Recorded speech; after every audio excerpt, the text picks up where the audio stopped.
マイテス。マイテス。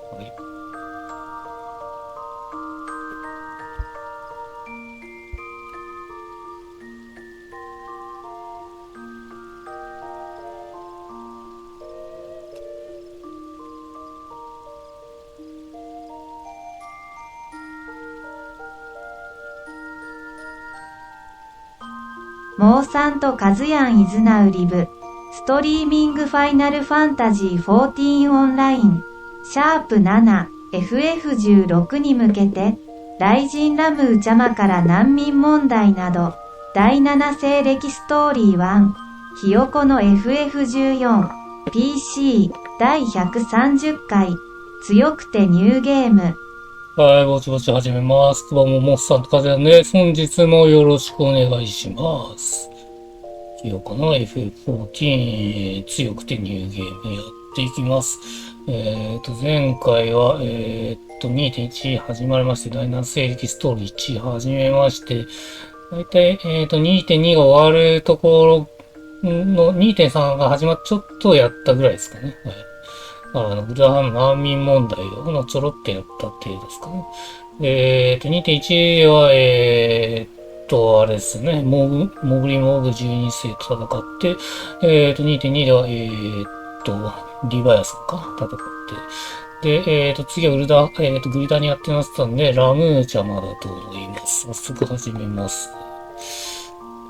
ラムーチャマで間違いないと思いますね。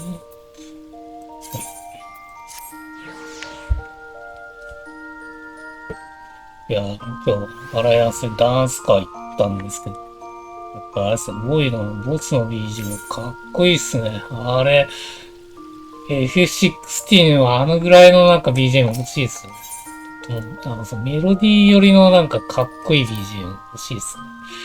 ほんとどういう BGM がかかるかっていうのは、今流れてるやつ以外はわからないですから。期待していいのか。あれですよね。できれば、例えば、ID のボツの BGM とかも、ああいうのに似てるのがあればいいですね。まあ、行月でも、漆黒でもどこでもいいんで、まあ、あると、多分、新旧像とか喜びそうな気がしますけどね。まあ、どうなんでしょう。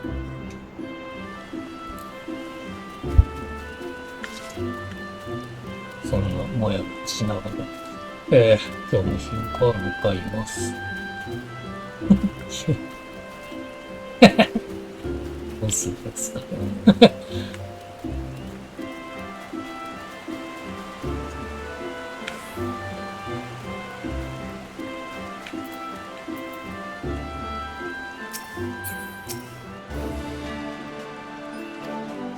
ラムですね。カメ様のとこに一旦行けようと思います。全然溜まってないです。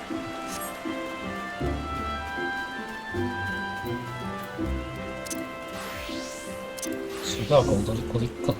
よし。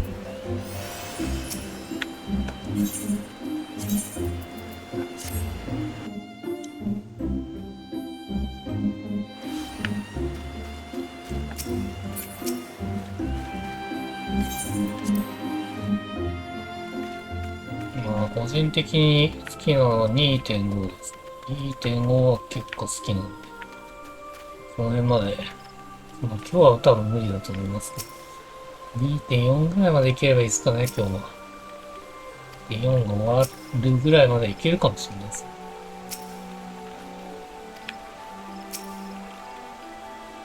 あ、そうですね。2.3 のウルダハの難民のやつはちょろっとやったから。もしかしたらこれ言ったら 2.3 終わるかもしれない。ようこそいらっしゃいました。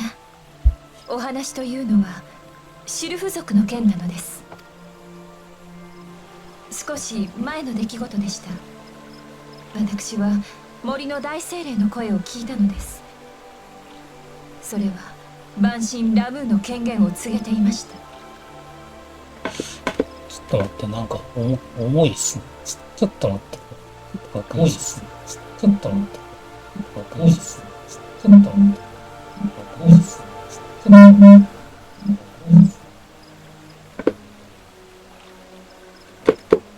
大丈夫かな。はい。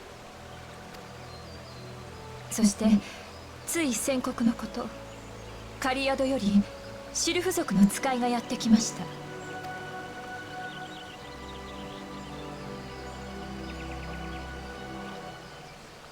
この者によれば狩宿のシルフたちもまたラムーちゃま、ラムーの権限を感じたとのこと。しれっと間違えるね。詳細は不明ですが、おそらくシルフ領の奥地にてすでに万神ラムーは神下ろしされているでしょう。ですが万神ラムーは守護と朝廷を司る賢き神。こちらが彼の意志に背くことをしなければ、シルフ族と同様に対話が成立するはずなのです。超える力を持つあなたならば、きっと心を通わせることができるでしょう。どうかラムーとの対話をお願いできないでしょうか。人にとってもシルフ族にとっても、おそらくはラムーにとっても、これ以上この森を乱したくない思いは同じはず。そして何より私たちグリダニアの民はシルフ族と森との調和、共存を望んでいるのです。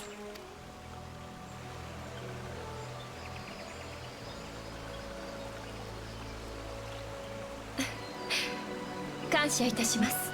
すっげえ喜んでる。シルフの狩宿に奏者島の者を派遣しています。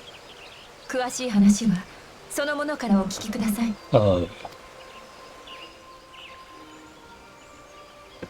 森に嫌な風が流れてきています。この風は国営の森だけではない、エオルゼア全土に流れる風に感じるのです。どうかお気をつけて。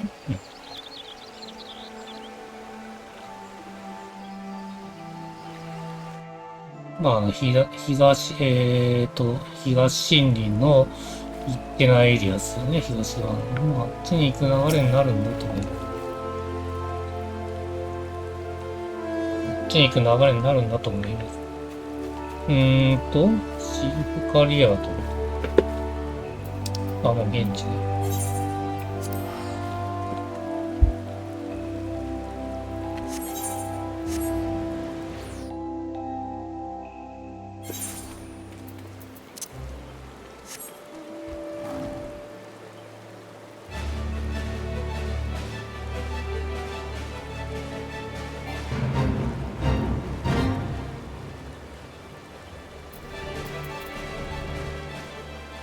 重いのがちょっと気になるけど。ちょっと重いっす。ちょっとお待ちください。なんでこんな重いんだ。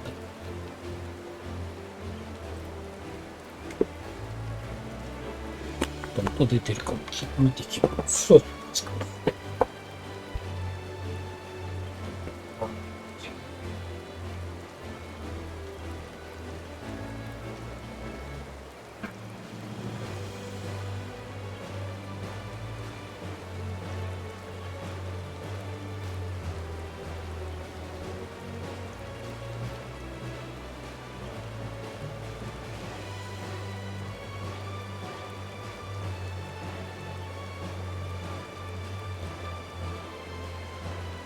ゃんと音も出てますね。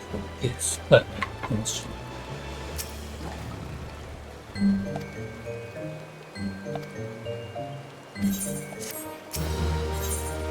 さばきどいと。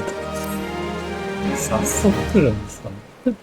この名前ってこと。さて、賢人型のエーテル測定が終わり次第、連絡が役の方が呼びに来る手はずになっているのですが。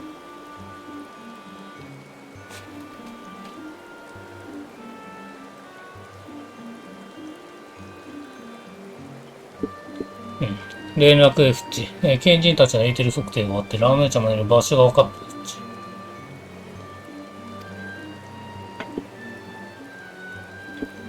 おう、ちょっとこれはちょうど良いところに。それではこの方は賢人様がいらっしゃるところまで案内していただけますか。任せてこっちです。ああ、こっち、さあこっちです。こっち。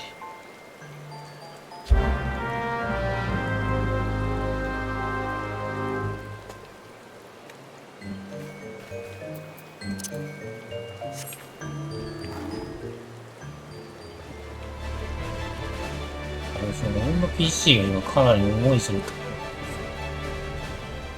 OBS はOBS はカクカクしてるんですよ。すごい心配です。なんでだろうな。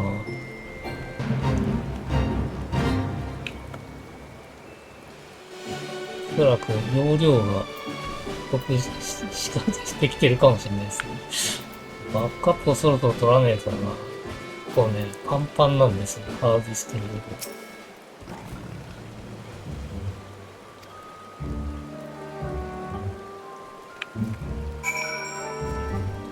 とりあえず映像は動いてるっぽいんで大丈夫です。重いのはあくまでも PC だ。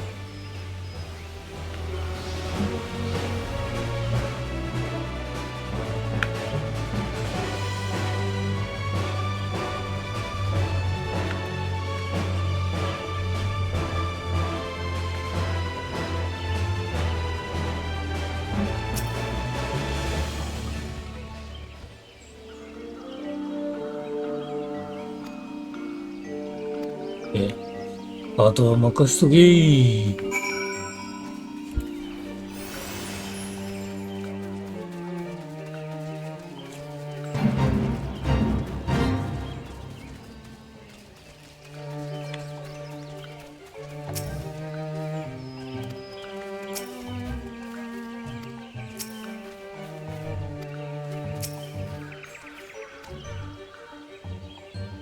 電源をまじないで変装したの。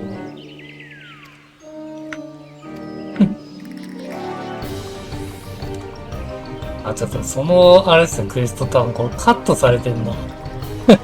いや、本来ならそれがあったはずなんですけど。なるほどね。はいはい。省略されてます。もうわかりやすいっす。わかりやすい。確かに変装したクエストあった気がします。これは行って、おそらくこれでボス戦です。いや、早いっすね。めちゃくちゃ省略されとるやん。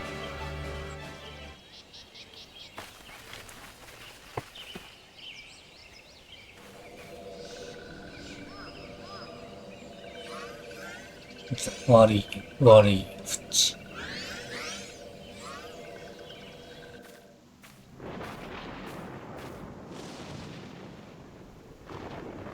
その力、お主ハイデリンの使徒か。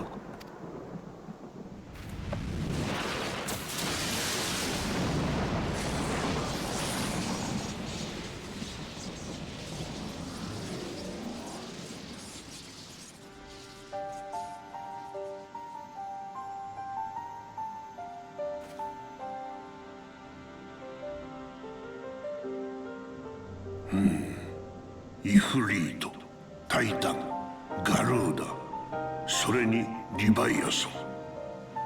奴らを払いのけし光のものというのはお主のことじゃな。わしの名はラムー、国営の森の民、シルフ族の守護者。光のものよ、ここはシルフ族の聖地。何用で人が足を踏み入れたのじゃ。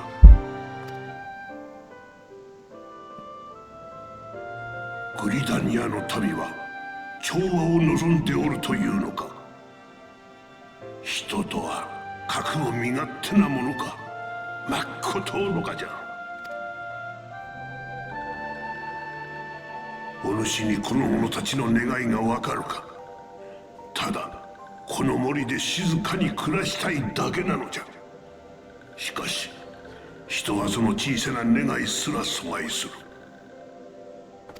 シルフ族がわしを招いたのはその願いを叶えるため。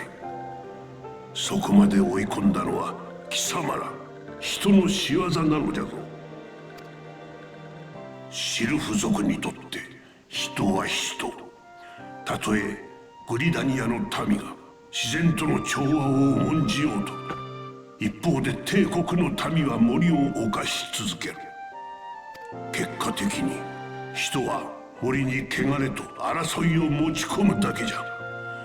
全ては人が闇を抱える存在だからに他ならん。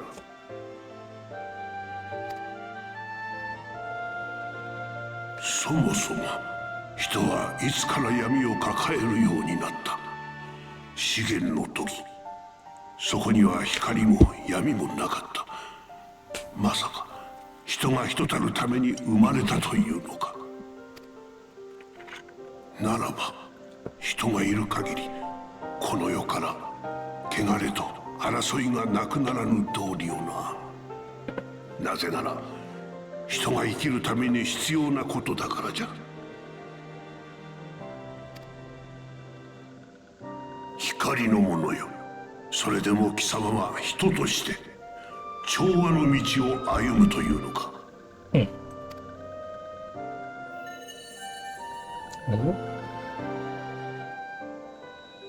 お、雷のクリスタル。それは聖域を去った子らに渡したクリスタル。なるほど。お主はわしの知った人とは随分異なる存在のようだ。これは光の人だからではない。何か得意な。そうか。もしあやつになら。よかろう。ならばわしに示せ、貴様の力を。人がシルフ族や森との調和を望むというのなら、この森から帝国を排除するほどの力を、世から闇を取り払うほどの力をわしに示してみせよ。それができぬというのなら、この雷神ラムーが地表のすべての人に裁きの雷を落とすまでじゃ。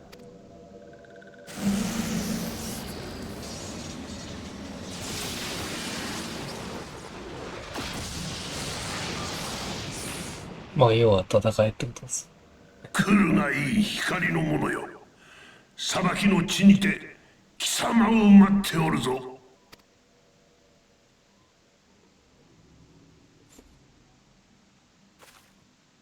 珍しいわね。あなたがこんなところまで出てくるなんて。お、ウィギエンジャー砂の家からわざわざ来た。バンシン・ラムー。私もこの目で見るのは初めてです。これは眼福の光景、反復の光景。決意の記憶としましょう。これは失礼を。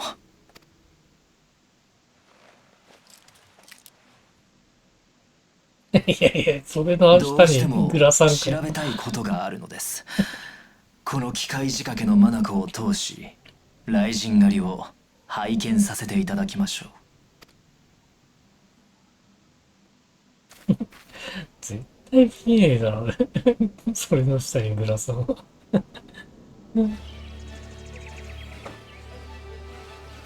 コンテンツ開放、新ラムー透密戦。あ、タンクでいいですね。多分サブタンクになると思う。気にしないとです。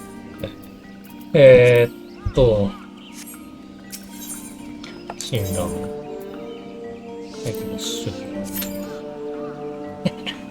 いやー、すぐ借金ないですね。だったらあれですかね。ヒーラーとかでもいいかもしれないです。時間帯が10時半だから、まあ、全然大丈夫。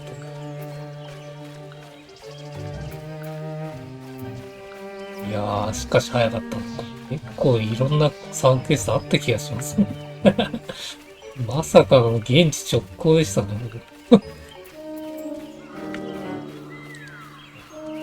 やっぱこれで2.3が終わるっていう流れなんですよ。この辺サクサクいってもいいですよ。まあ、石ガールドになったらまあっていうのありますからね。そちらを楽しみにしましょう。よいしょ。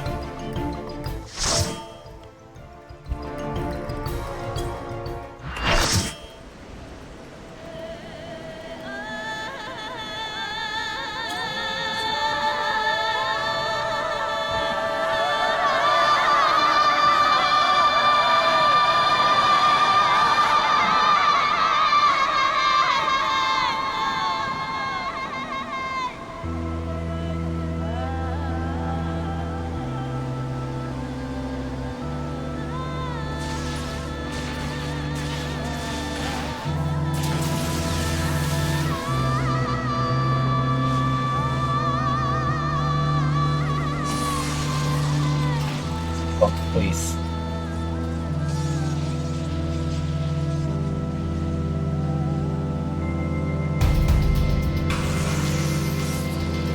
まばき。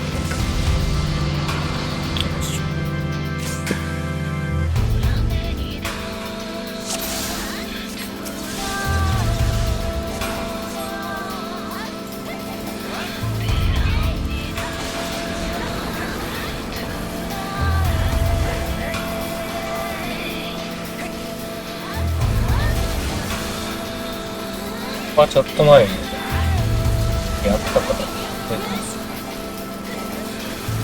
上で来たんだ、確かに。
必要ないです。火力にもならない。よし、でした。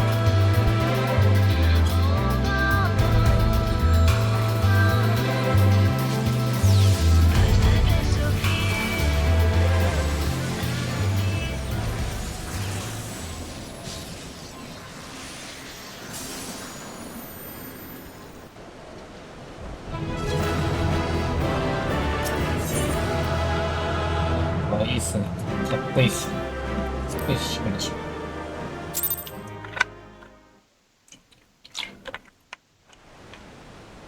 う。お主の力、しかと見届けた。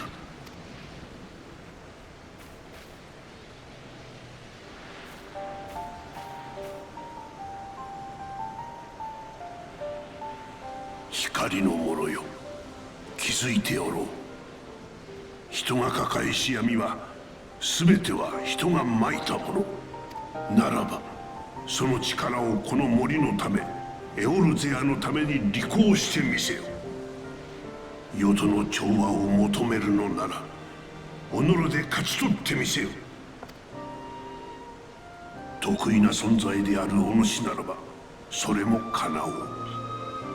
光によって闇を払い、人を正しき方向へ導くことが。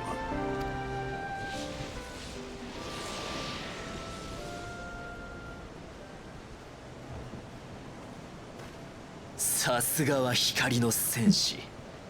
万神ラムーの討伐、見事です。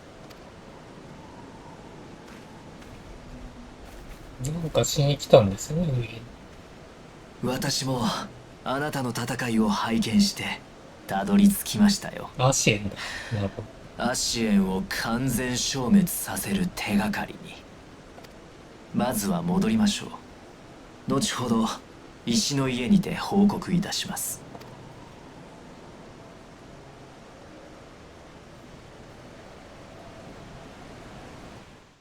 やっとっすよね、こっからアシエンが倒せるようになって。まずはそっちか。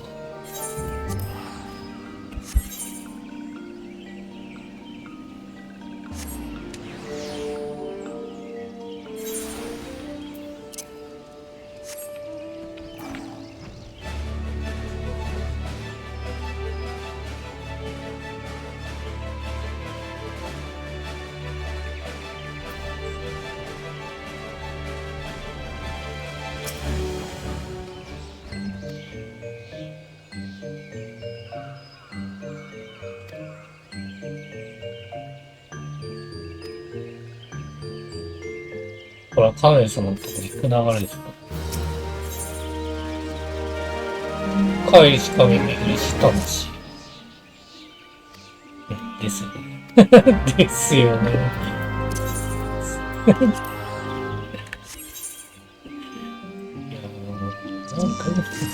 ニーヒリアに近いぐらい呼ばれてる気がします。気のせいですね。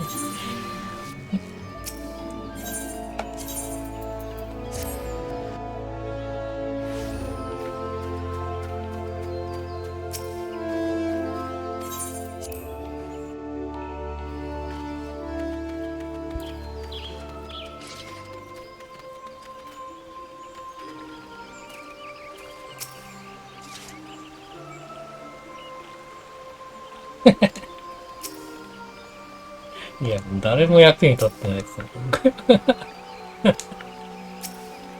いや、変装のクエストが省略されてるから、もう話がよくわかんなかったっすよね。あれぐらい残してもよかったんじゃない？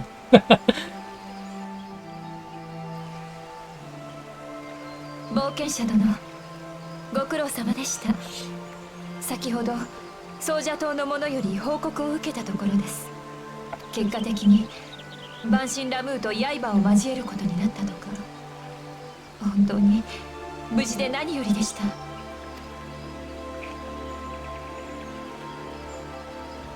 ラムーがそんなことを。人が持つ闇が新たな問題を生む。確かにそうなのかもしれません。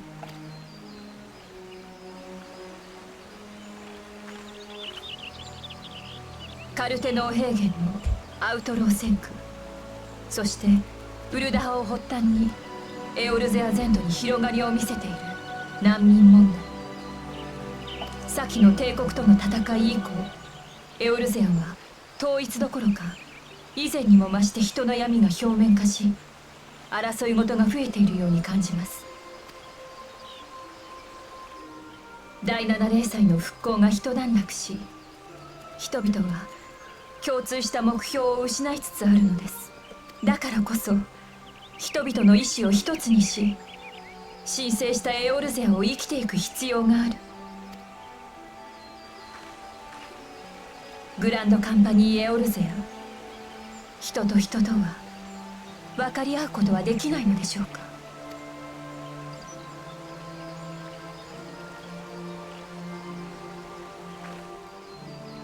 今回の件、グリダニアを代表して礼をします。暁の皆様にもよろしくお伝えください。あなたや暁の方々には迷惑をかけてばかりですね。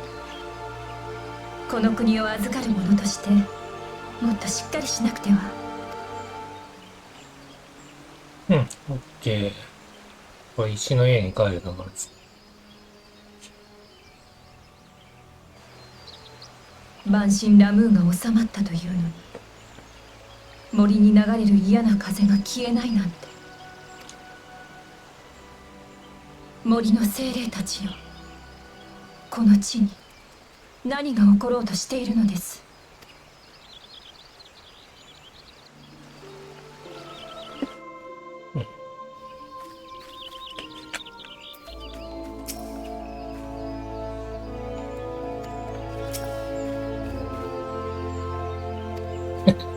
同じこと言ってんじゃん。間違えた。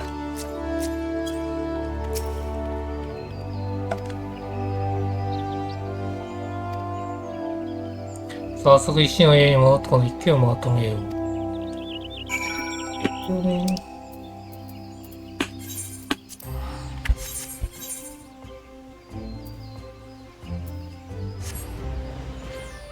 これで 2.3 が終わりかな。あ、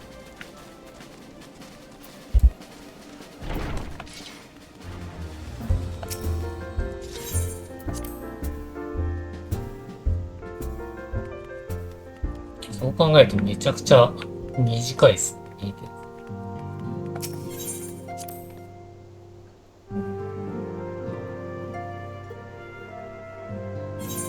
いや、でもアシエンの下りも出てくるから、この後。うん。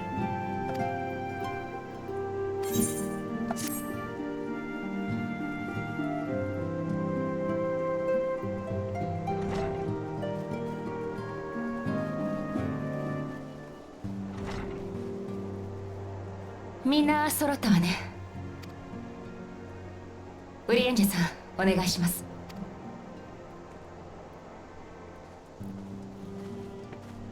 砂の家に現れた白き衣のアシエン・エリディブス。彼の発言からアシエンは不滅の存在、つまり不死であることが分かりました。あれから私とウリエンジェさんはアシエンを完全に消滅させる方法を探していたの。そしてついに影を狩る手がかりをつかんだのです。先の晩神リヴァイアさんとの戦いでサハ銀族の長老が見せた不滅なるものへの昇華、その際のエーテルの流れを測定していたヤシュトラ城の測定結果を確認いたしました。あの時肌に感じるくらいエーテルが震えていたわ。だからとっさに測定器をつけて調べていたのよ。そして今回私は晩神ラムーとの戦いを拝見いたしました。晩神が散る際のエーテルの流れについて再確認していたのです。いい機会だわ。エーテルの流れをおさらいしましょう。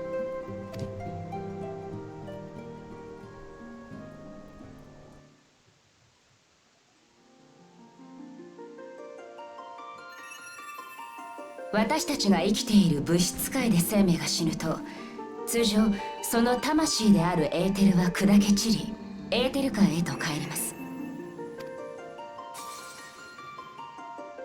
そしてエーテル界にたゆたうエーテルが物質界に降り、新たな生命が誕生するの。命は散りて星の海へと帰る。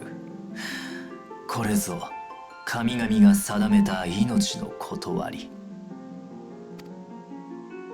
エーテルに満ちた正解はこの世と重なり合い寄り添う世界。エーテルは巡り、命もまた巡る。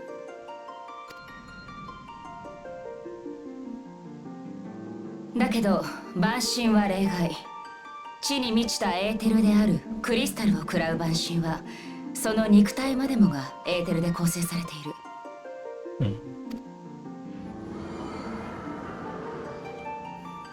だから倒すことで肉体は砕け、そのエーテルは大地へと関連されていく。それでも魂だけはエーテル界に帰ると考えられているわ。信者の願いが神の魂を正界より招き、クリスタルが神の肉体を作る。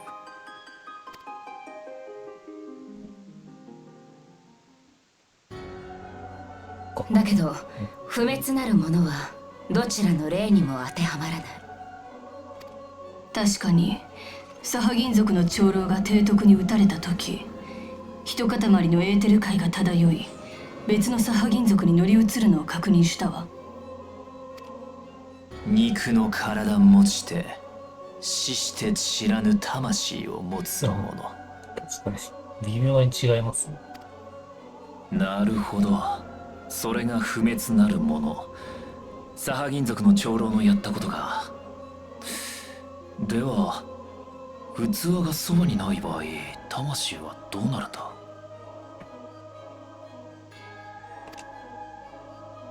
エーテル界に帰るということは死を意味するわ。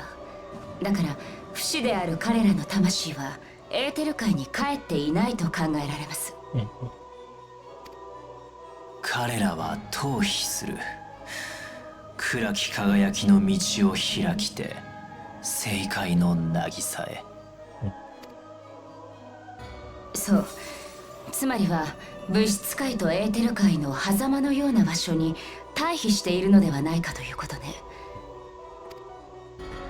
アシエンたちは闇のクリスタルを触媒にサンクレットに憑依していたわ。つまりこれが狭間へ至る門なのかもしれない。闇のクリスタル触媒。嫌な思い出だぜ。サンクレット。これが探求の旅路の果てにたどり着きし答え。サハ銀族は不滅なるものになったものの、闇のクリスタルを持っていなかった。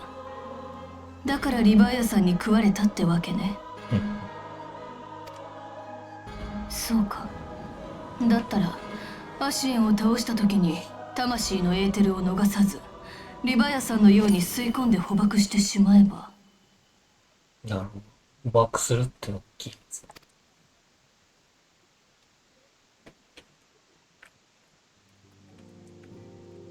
ご名答、恐れ入ります。さすがヤシュトラ城、察しがいい。肉体失いし魂をエーテルの檻に捕らえ、エーテルの刃で砕く。さすればアシエンの魂も正解に帰りましょアシエンの魂を逃すことなく捉え、さらにそのエーテルを粉々に打ち砕く巻なんて簡単には想像できないわ。この倒し方はもう最初から決まってたってことです。倒し方。でもきっと方法はあるはず。手がかりは掴んだもの。あとは実現に向けて進むだけよ。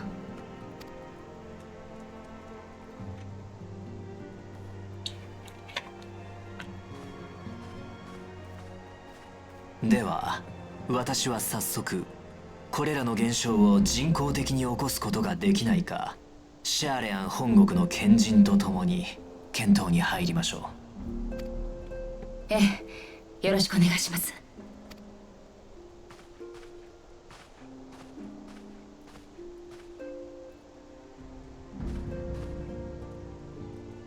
それとミーフィリア、バルデシオン委員会の件ですが、現在シャーレアン本国の調査団が現地に向かっています。じきに連絡が来るでしょう。不安な気持ちはわかりますが、今は待つべき時。祈りとともにお待ちを。ありがとう、ウリエンジェさん。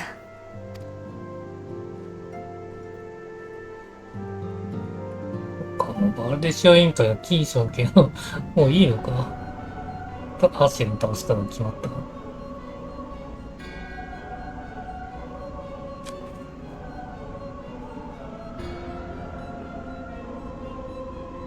推進リヴァイアさんに続き雷神ラブーン。まずから雷神が光の首都、ペレルータ、方針乱神、眼神、推進乱神。あと、氷ですかね、残って。彼の地で、権限可能な五大神は全てあのものに撃たれたということになる。人の進化、エリビス教の言う通りということか。果たしてハイデリンの意志か。人は7度の次元破壊を生き延び、人ならざるものに進化しようとしている。だが、アーダーによる絶対神ゾディアーク様の再生。その最後の欠片は、覚醒すし人の人たるものの進化だ。ならばそれをなすことも我々に課せられたし。ラハブレーか。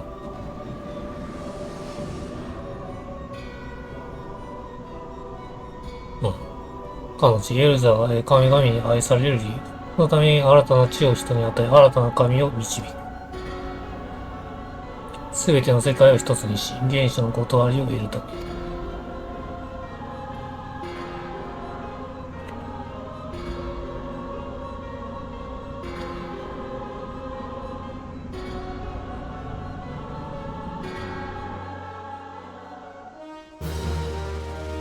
戦った記憶ないんですよ。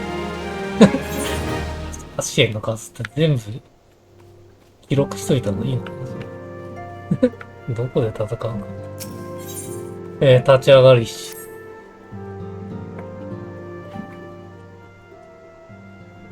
さて、バーシンラブの剣が落ち着いたところであなたに見せたいもの。この書状はね、三国からリムサロニスタウダーグリナに届いたバーシン討伐に関する感謝状よ。あなたはこれまでにバーシン、ユリとタイタン、ガルーダ、そしてリヴァイアさんとラムを討伐した。そう、エリザで根源、確認されている主要のバーシンを剣並みに倒したことになる。私は暁の決命として書状を受け取ったけれど、ここに込められた感謝の気持ちはあなたに送られたものだと思っています。そして私自身もこれまで幾度となく呼びかけに、答え、戦ってくれたあなたに心から感謝している。ありがとう、カーズ。エルザーから大きな脅威を退けることができた。分かってる。これで全ては解決したわけじゃない。アシエンこのまま引き裂かれるとは考えていない。そうでなくても各地の争い事が絶えない。バーシンが願いから生じるものがある限り、それらの解決するまではバーシン問題も続いていくことでしょう。でも、それでもね、あなたが偉業を成し遂げてみんなが感謝していることはかけられない真実ではないかしら。私たちは確実に平和へと歩んでいる。あなたとあなたが出会ってきた仲間に支えられている。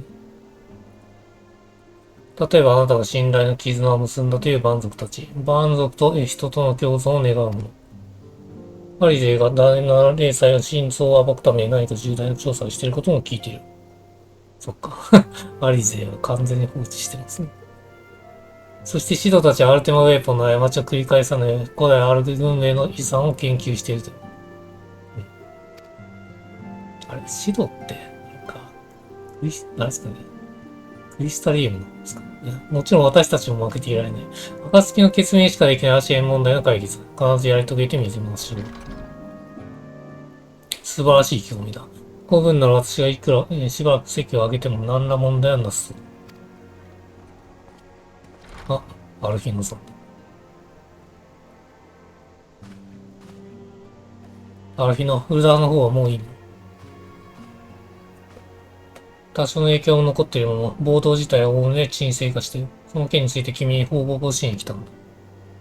それと合わせて、例の、先行統一組織の話をさせてもらいたい。ああ、そうだ、エルの、難民の少女の両親は無事に見つかったよ。君にはありがとうと伝えてほしいとってことづかっている。ある日の口から知らない女の子の名前が出るなんて珍しい。その方向も聞かせてもらえるかしら。そう言ったね。あ、女の子か。カーズ、しばらくレールナーストール離れていたのか、息抜きをかせて、街に出てみたの。そういえば、ドマの子供たちあなたに話したいことがあるって言ってたよ。よかったら、鷹山君に声をかけてあげてそうだ。そっか、ドマのくだりも出てくるのか。なるほど。そっか、難民と万神だけじゃねえんだ。そうか、ドマもありました。忘れてましたわ。いや、この3つで話が成り立ってるんですかね。1つのバージョンで。1つのバージョンで。1つのパッチです。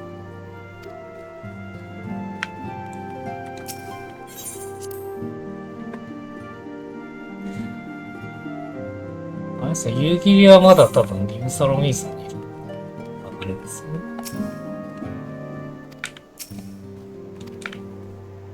あ、ここにいるの。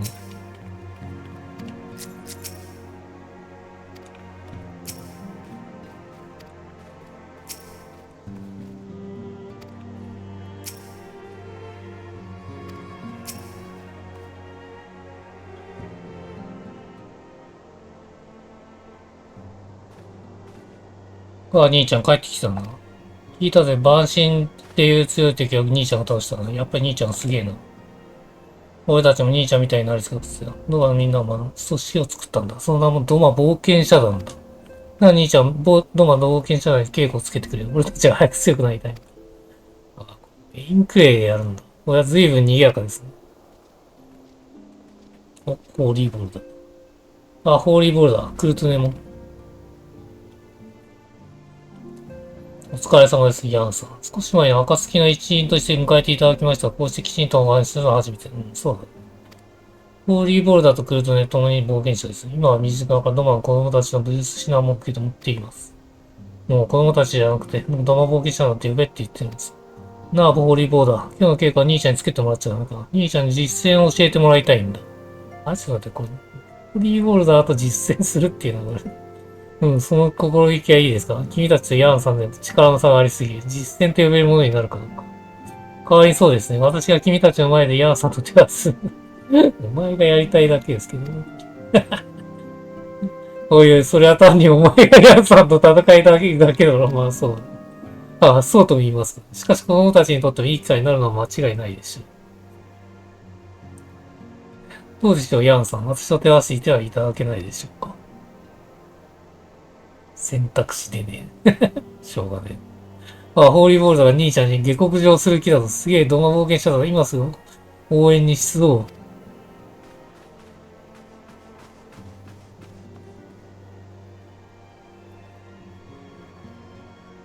簡単には負けられないな。もちろんです。子供たちのためにこのホーリーボールドは全力を尽くしましょう。では支度ができました。レベナンツソウルの東へ手合わせよろしくお願いします。あれかなソロコンテンツになる感じですか。サンクルって話してるか。あれサンクルっていなくなってる。どこ行ったんだよ。まあ、いっか。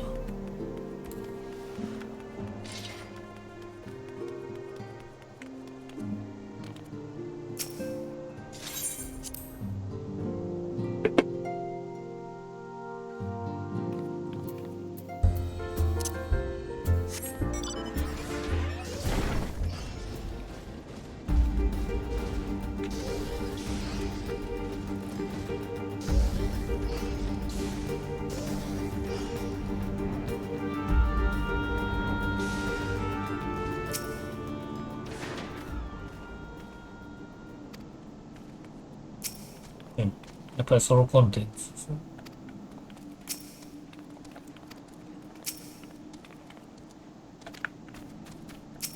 もうナイトっぽいんで、まあこっちもナイトのものか。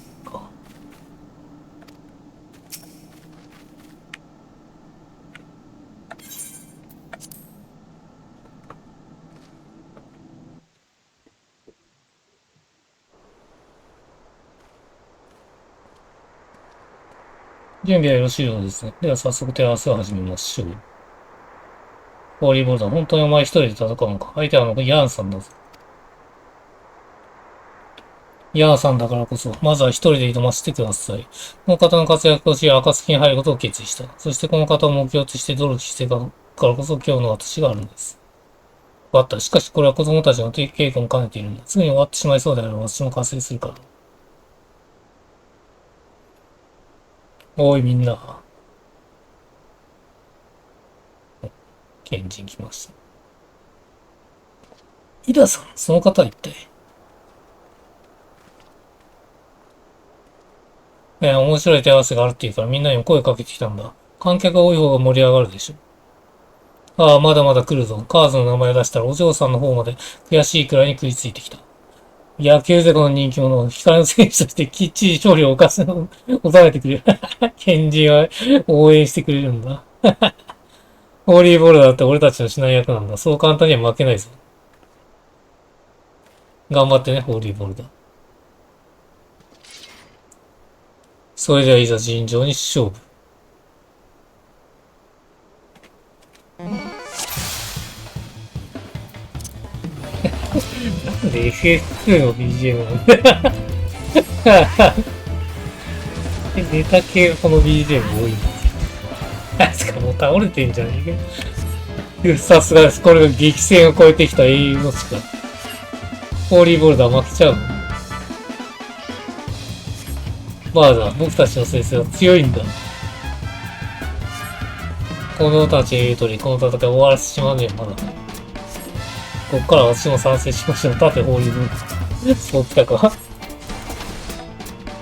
さっき倒した方がいいっすね。ああ、そう。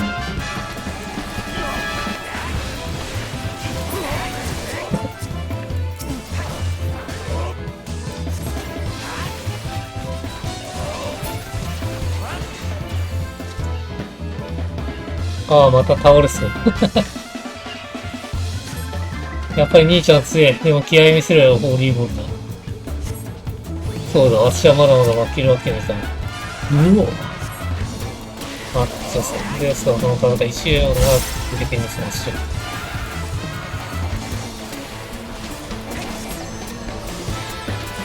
ふい。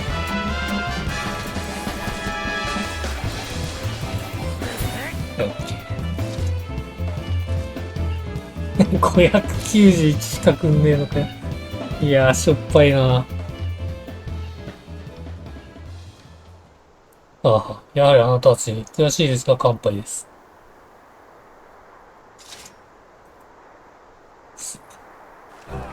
強え、兄ちゃんめちゃくちゃ強え。さすが俺たちの英雄や、エルザの守護者はこうでなくちゃ。やっぱり万神を相手に取るような人は違うね。私もあんたを目指して頑張る。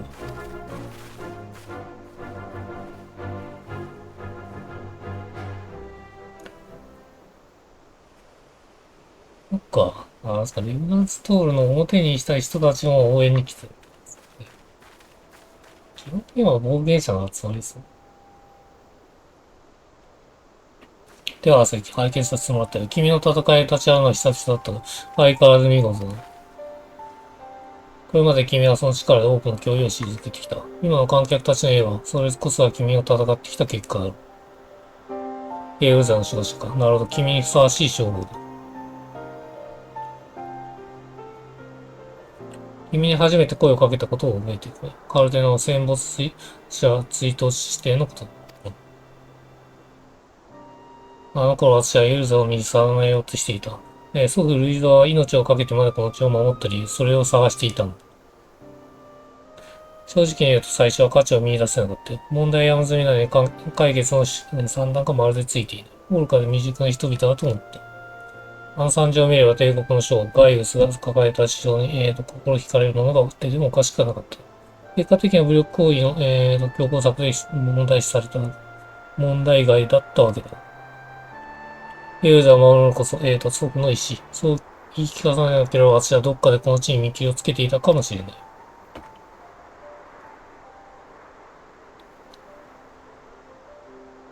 それを改めてくれたのは君だ。祖父が守ろうとしたのは土地ある意識、国家ではなかった。君は仲間たちの活動の本当の答えを教えてくれたんです。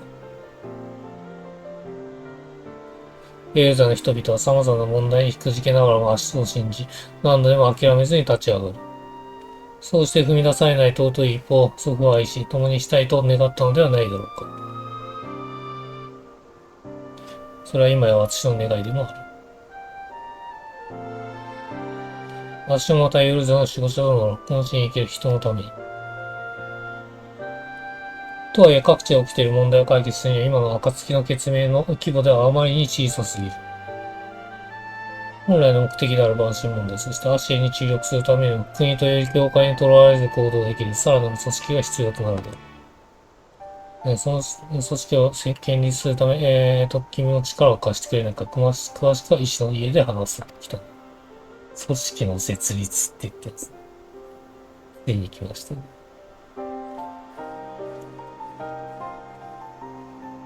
こっからですね。こっからがね、面白くなりますからね。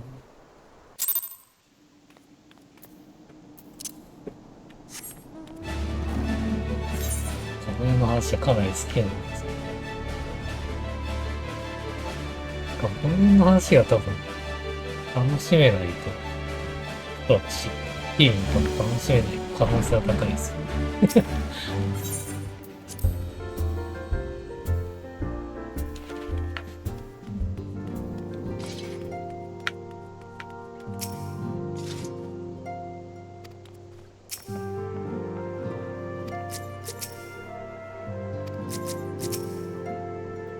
うん。うん。何後で知るのと。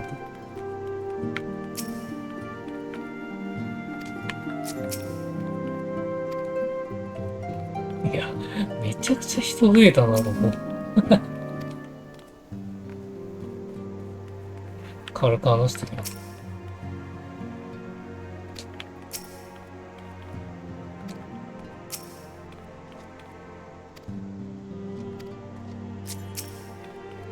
ね、会話する機会ないですから、先へ進みます。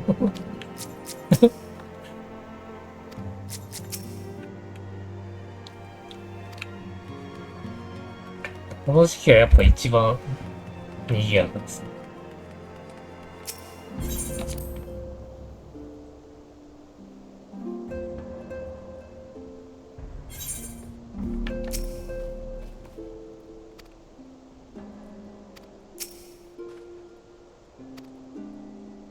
さあ、新組織の話を始める。グランドカンパニーユーズの先行組織の話だ。先行組織、統一組織。さて、まずは君、グランドカンパニーユーズについて伝えておかなければならない。以前も話すことがあったと思うが、内乱世紀に入ってからで三国の名士たちはユーザー統一組織を結束しようと協議を続けている。それがグランドカンパニーエールザス。一国では解決できない万人や帝国の問題にエールザ全体の力を持って挑む、そのための組織だ。しかしその大義名分を前にしても三国間の協議は難航していてね。このまでは統一の志そのものがくじけかねない。そう感じた私はエールザ設立の足を回りとして先行統一組織を作らないかと提案を続けてきた。いわばグランドカンパニーエールザの縮小版図。小規模ながらという国という境界を越えて活動する新組織。人々にとっていい刺激となるとは思わない。私はその先行統一組織を暁の決命指導のもと設立したいんだ。今、暁は明治とともにエールザ救済の担い手だ。しかし君も先の難民暴動を見ただろう。暁が対応できる問題には限りだ。そこで先行統一組織を暁の下につけることで、君は賢人たちの負担を増やすことなく、より多くの問題の解決に当たりたいと考えている。グランドカンパニーエールザをなそうとすることも、暁の救済活動を目指すは未来は同じはず。ミーヒリや三国の名士たちもこの提案を理解を示してくれている。あとは名士たちの最終承認を得るばかり。そのためにこれから三国を回ろうと思っていて、ね、君も同行して先行統一組織に加わる人材を集めてはもらえないのか。ありがとう。いつも苦労をかけてすまないの。だが設立に向けて君の協力があるのは心強い。ではまずはロミンサへ。ブルワークホールあたりへ落ち合おう。三国に当たる感じです。もう 2.4 に入ったってことでいいんですかね。いや、でもあれかな、大西暦、あれですか、第7西暦1は終わんないです。めちゃくちゃ長えな。じゃあまあいいや。ロミさんと別に行きましょう。2も同じぐらいボリュームあるって考えたら、2は相当、あれですね、話がメインになってるのか。話のボリュームが多分ある。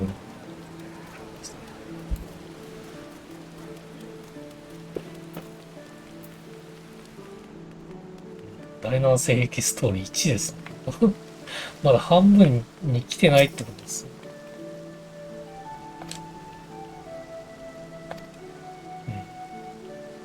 君の見立てで勧誘してくれ。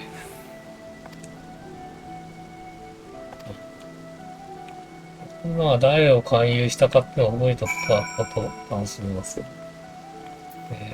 重層漢方とか、力と地形。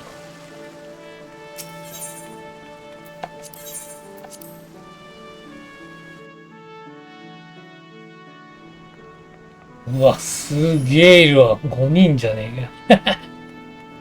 じゃあ上行って下でいい。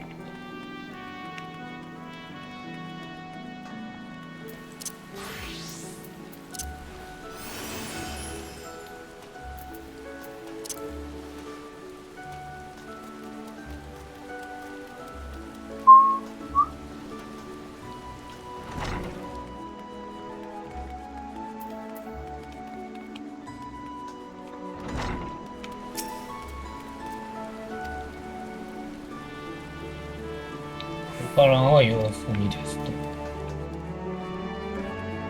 かなり変わった記憶はないですね。こっちは戦士か。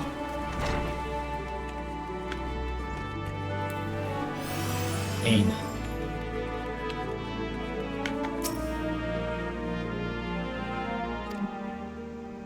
うん、こいつも来ないっていう流れですね。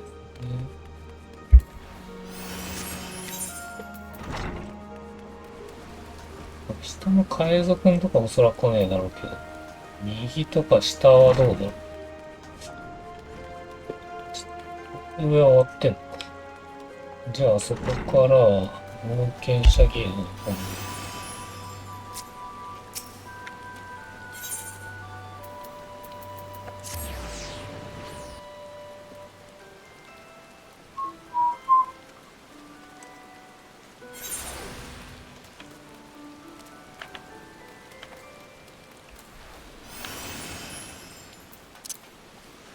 じゃあね。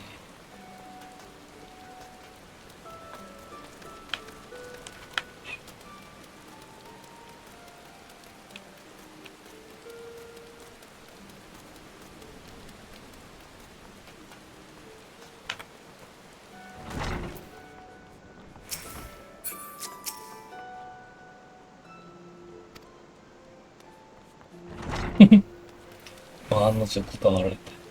あれっすよね、これ誰も、日韓ならねえっていうオチあるんですかね。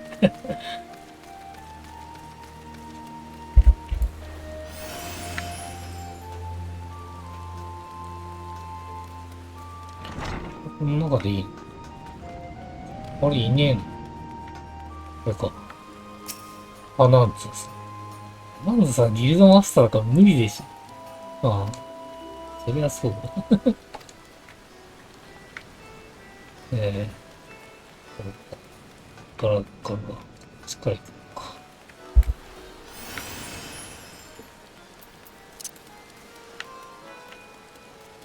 うか。で、左かな。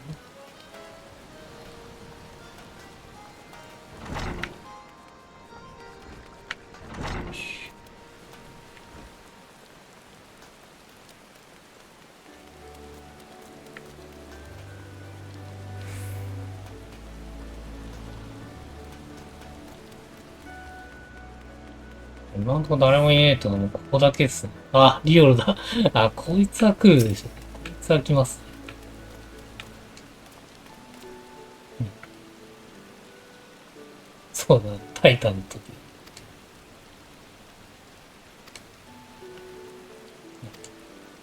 ああ、参加するってなりました。ああ、まあ、リオルは心強い。上か。ランディングに行けって言ってる。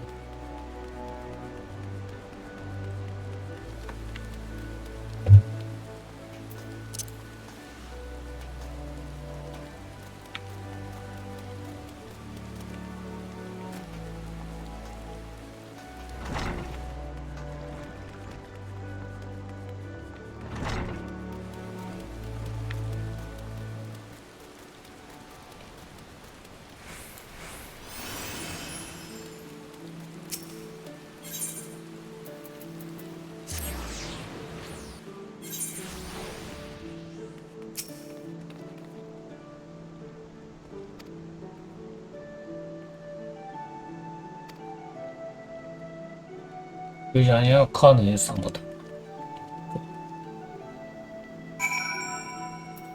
金正すのは、ある日のだけで。こっちはあれですよね。勧誘しろってことですよね。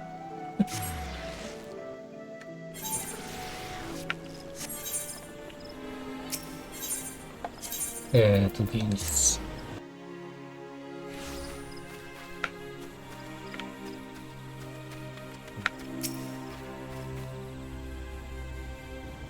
まあ、そうなるよね。いや、こっちのがだるいんですけど。ほら、また4人とか言っとるやんけ。ミーケットから行きましょう。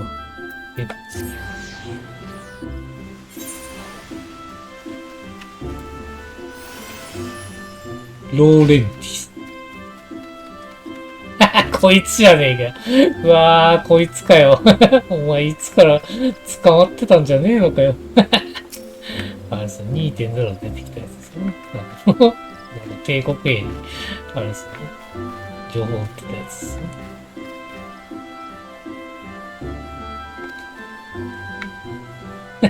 君にぶちのめされたバスカンドローランドの常連。てんてんてんてんてん。ムキーなんか言えよ。分かってて黙ってんのか。思い出す価値もないってクソ。いやいや、こいつは勧誘しねえ方がいいって。絶対こいつは情報を売るタイプですか。いやいや。いやいや。本当に働くかどうか。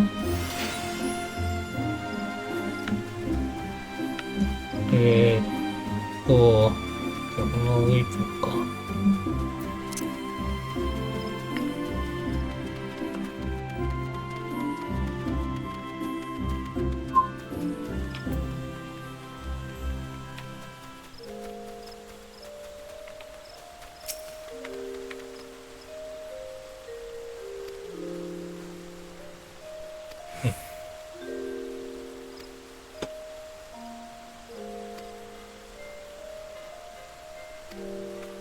オッケー、アリアンさんは来ました。あれかな？じいさんかな？ハウケタのじいさんだよね。これ来ないでしょ、じいさんがさすがに。過ぎたる幸福でございます。そりゃそうだ。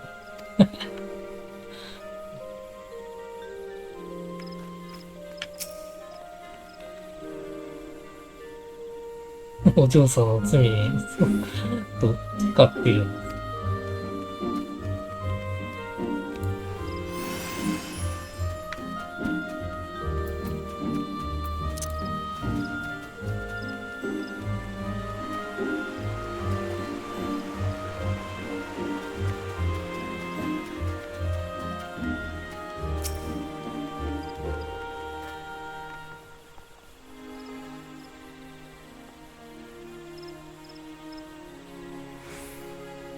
うん。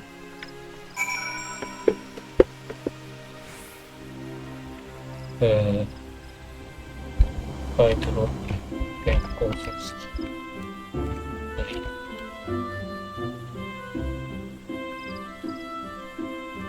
やっていきましょう。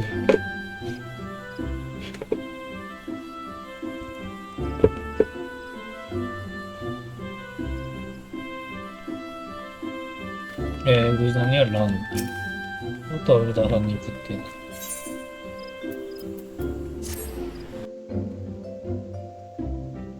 勝手に飛んでくれるから楽です。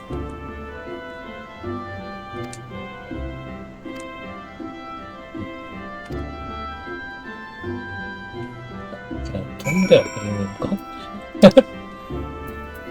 現地集合っぽい。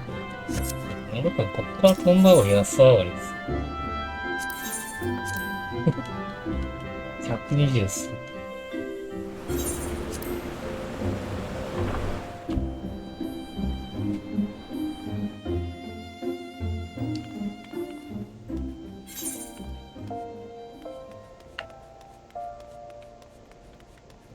大型フェイトがやってる。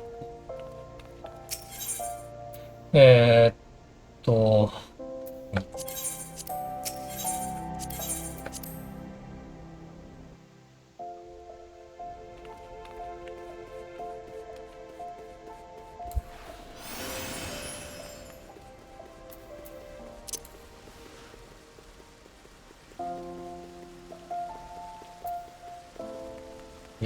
プロトンない自分移動、しんどいっすよね。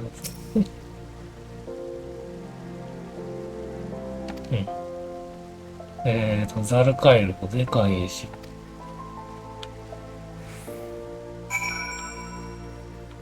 下の階じゃねえか。下の階じゃねえか。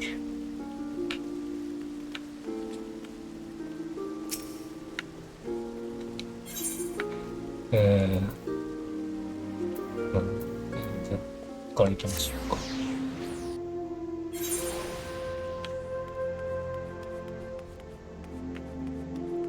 ウィルレット。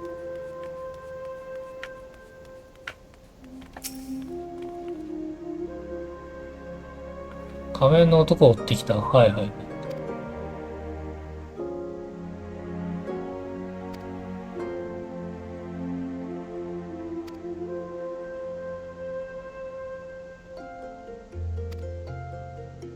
こいつは来るんだ。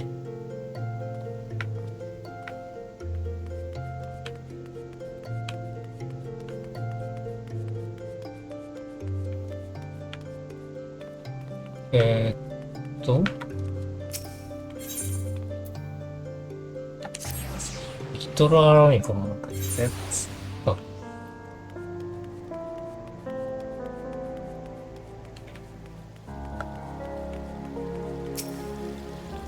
オルス。あ、こいつはあれです。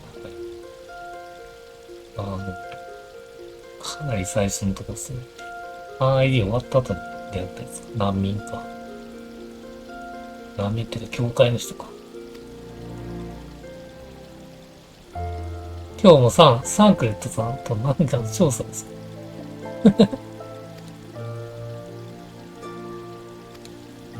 なんでサンクレット知らないです。本人の名前うろ覚えなんで、サンクレさんサンクレットの名前覚えられてねえ。かわいそう。いや、この辺の頃のサンクレットはかなりネタ扱いされてます。足に取り付けられたのいいか。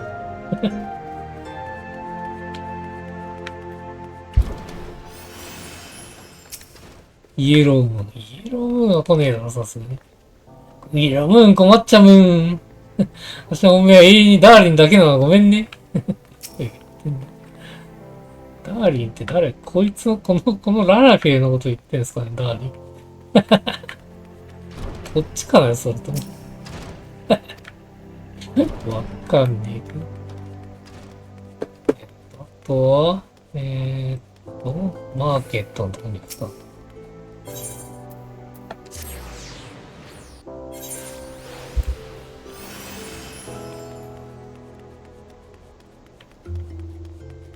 ランデベルト。こいつは来なそうですね。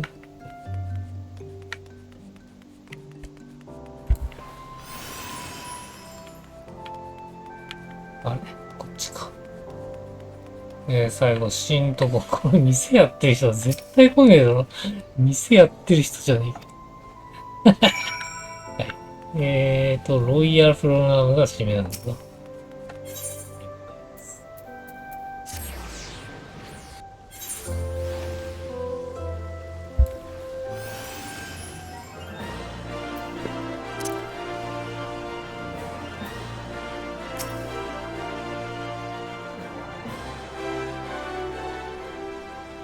お疲れ様。一通り声をかけ終えたかい？うん。サウンドの絵を示したのはアルミゴ人の若者だけか。十分な人数と言い難いが出足としてはまだまだ。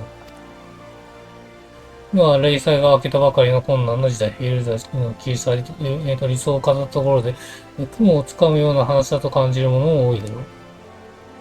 だが立ち上がった者が確かにいる。君が戦い、得てきた勝利が人々に希望という力をもたらしたんだ。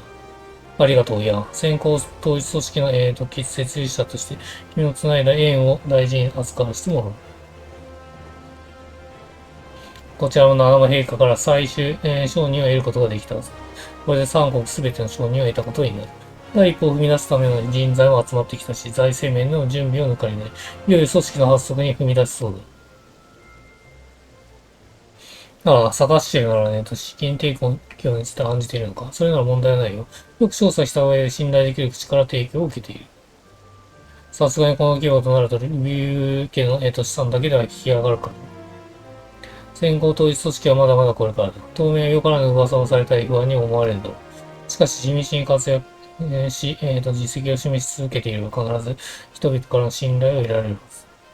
そのためにぐずぐずしている暇はない。さあ、一緒の家に戻って設立へ踏み出そう。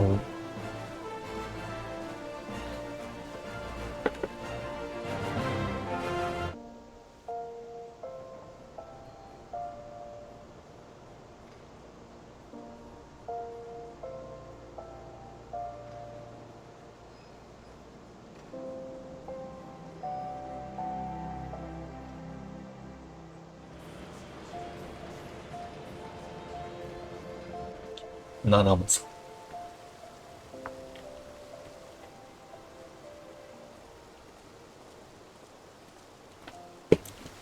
ん。ラ。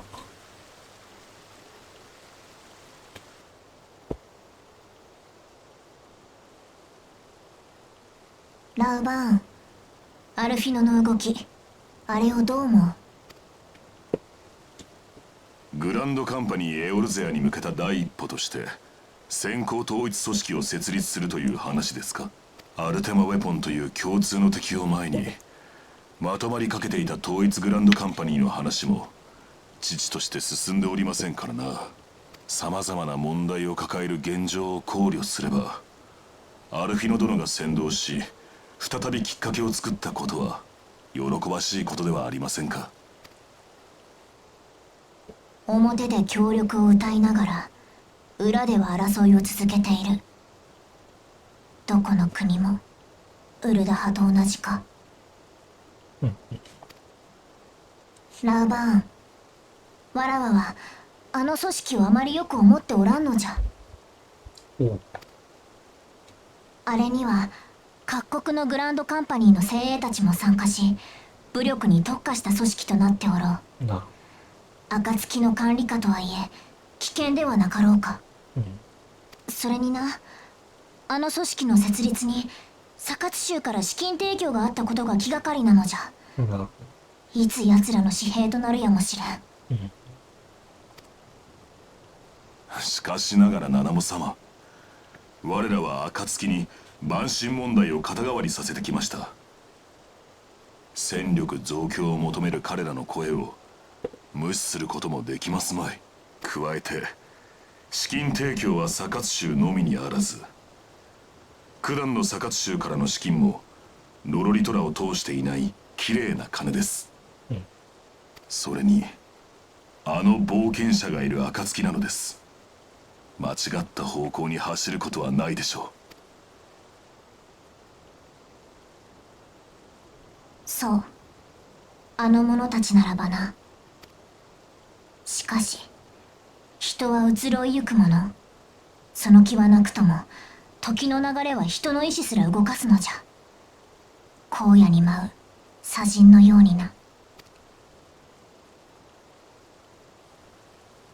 テレジアデレジの件、いかようにもならぬのか。いろいろと手は尽くしましたが、今のこのウルダ派に奴を捕まえねばならぬ法がございません。無理に捉えればそれこそ奴の思うツボ。これでは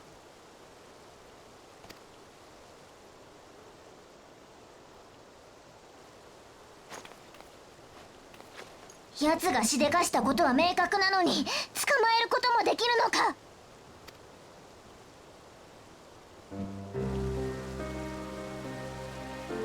何が国家か、何が王家か。わらわはなぜこうも無力なのじゃ。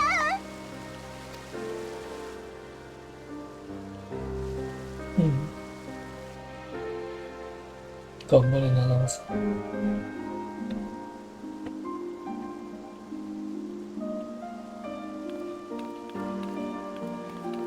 かわいい。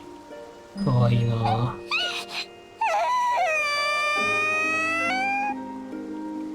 大変ですね、この頃もな。ナナモ様。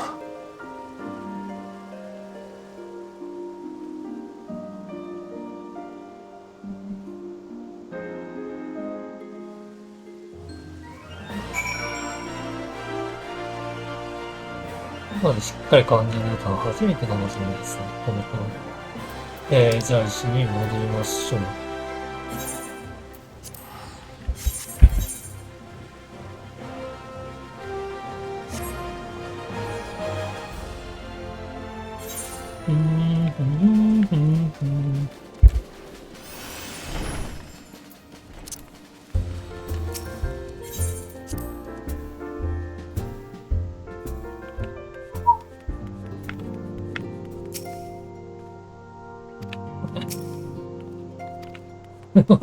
はい。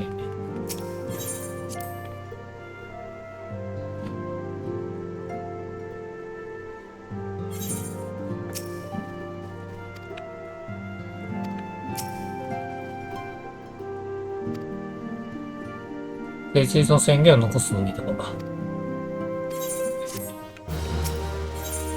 ざわめくくはいいですね。一律宣言は石の家で行うと。はい。うわぁ、ここに来て、またお使いですね。お使い来ましたね。これのお使いは普通にあるので、ショートカットなしでやっていう。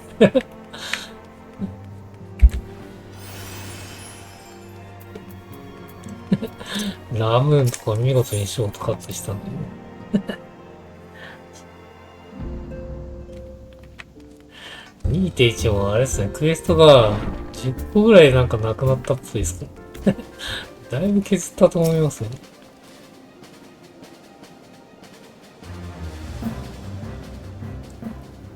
もうどうした？何やら新組織ができるところで忙しいんだろ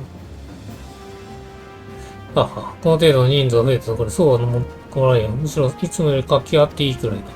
だから気遣いには感謝する。新組織は暁の下につくというから、お前の負担が少しでも減ることを願っている。スラフボーンさん、大変です。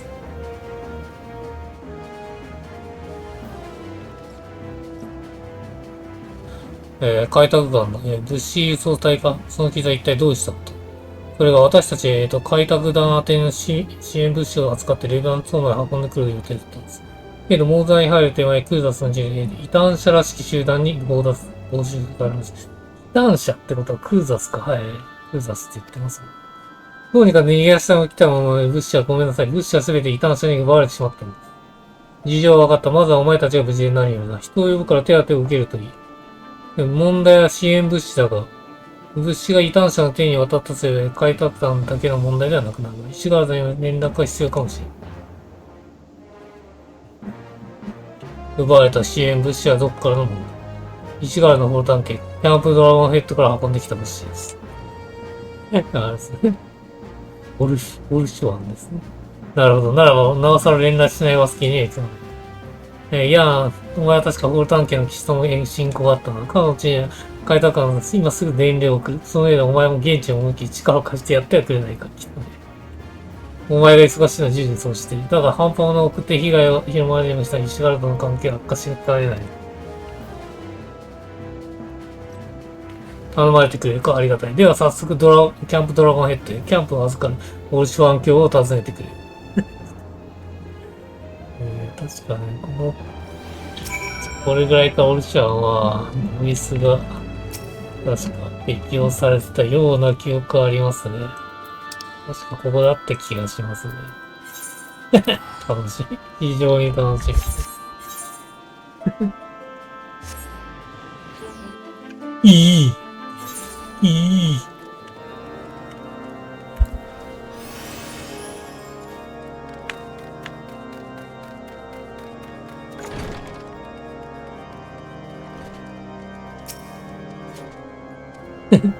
カーズじゃないか。どうした？さらに狂人マットに来たよ。私にヒロシに来たか。違う？本当に？ならば仕方あるまい。その顔を見れば重要な要件だということはわかる。名誉たるこの後ろに何なりと言うがいい。男子。風路2学。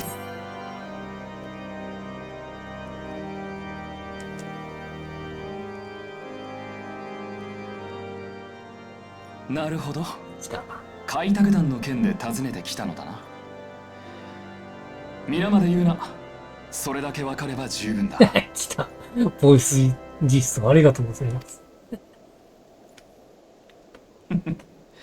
開拓団。実に肉躍るたくましい響きではないか。しかもお前が参加しているとあらば、なおのこと。いい。てか、あれ、エモートがありましたよね。オフィシャル専用エモーモードナに一大拠点が築かれれば、彼女の帝国軍もクルザスへ介入しづらくなるだろう。加えて、お前には個人的な恩もある。これに協力しない道理はないと、本家に掛け合って支援物資を手配したのだがな。よりにもよって、異端者に奪取されるとは。実は最近、クルザスを根城とする異端者が組織化され、いささか手を焼いているのだ。異端者の頭目は氷の巫女と呼ばれる女。我々も調査を続けているが、本名すら暴けていない。異端者たちはその氷の巫女を聖女のように敬い、死も厭わずに行動しているようでな。奴らによる組織的な犯行が増えつつあるのだ。今のところこのキャンプへの実害は少ないが、ここより西方ではたびたび奴らが目撃されているらしい。ホワイトブリム全焼地ならば情報がつかめるかもしれんぞ。行ってみるか。うん。そうかそうか。支援物資の件はいかんだが、季節してお前の汗が再びこの雪原にきらめく日が来たようだな。お前は以前よりも強靭になった。ダメだ、触っていい。そしてうなずき一つから溢れるその揺るぎなき自信。いいぞ、ますます活躍から目が離せん。何か分かったらぜひ私にも知らせてくれ。この辺りは一段と冷えるからな。暖かいとこを用意して待っているぞ。暖かいとこ。うん。使用済みのとこです。オフィシャル使用済みのとこ。あ、ドラえもんですね。次はドラえもんですね。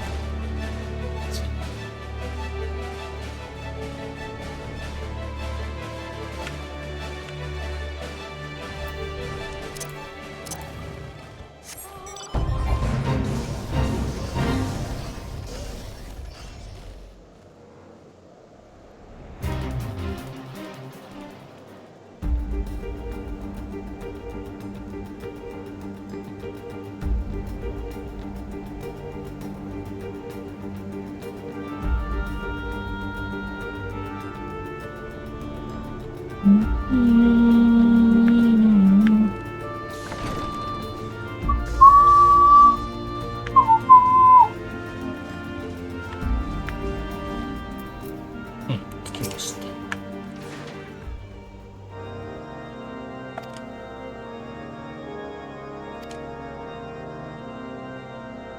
異端者の襲撃の被害が深刻化している。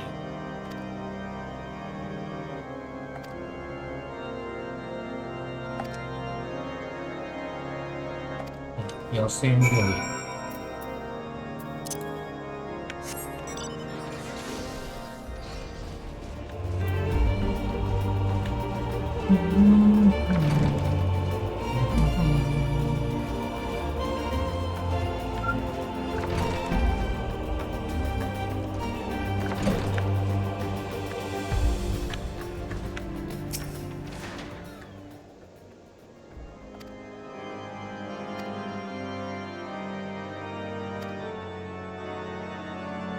スノークローク代表駅。ああ、なるほど。ID が国になれる。はいはいはい。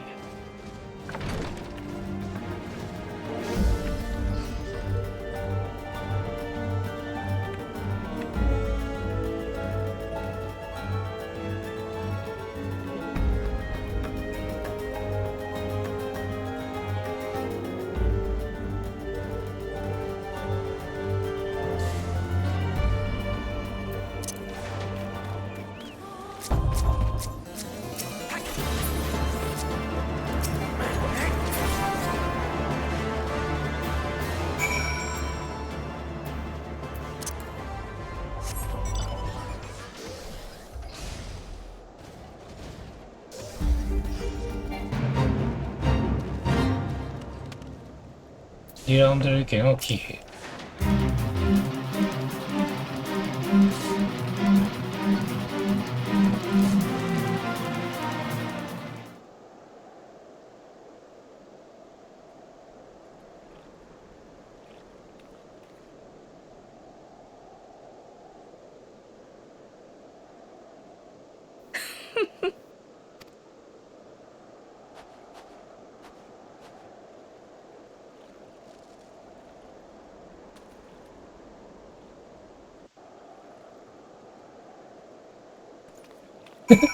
ボイスあれだっけ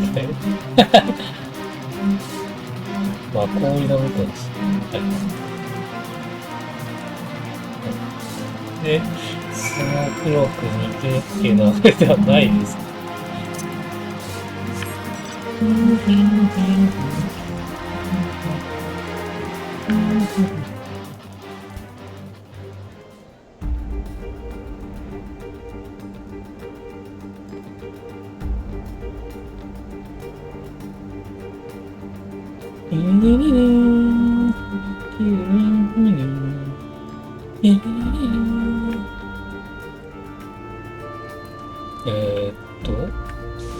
この辺に刺してんですよ。これどういうの使ってんの？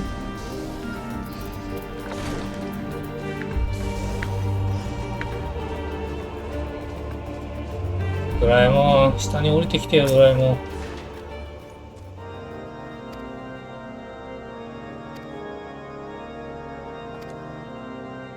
キャンプイットに戻る。ああ、この辺の話はまだ先の話ってことか。一旦、この話はこれで終わりですか？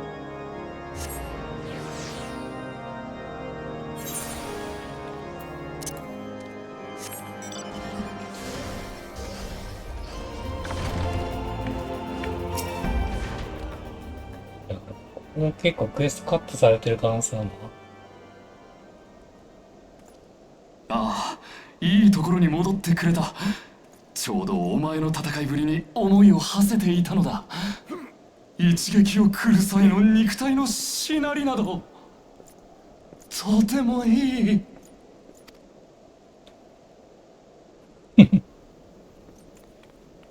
時が許せば差しで向き合い稽古をつけてもらいたいが、まずは報告を聞かねばな。氷の巫女について何か情報を得ることはできたか？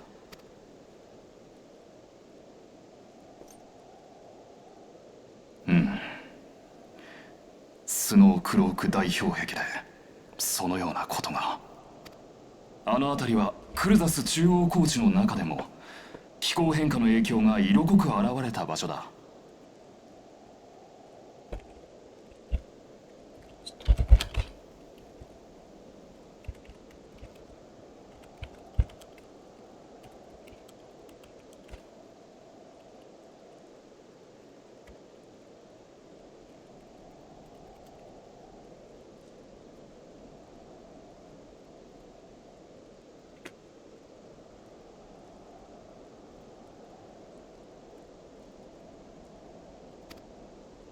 そのため未だ一体の全容は明らかになっていない。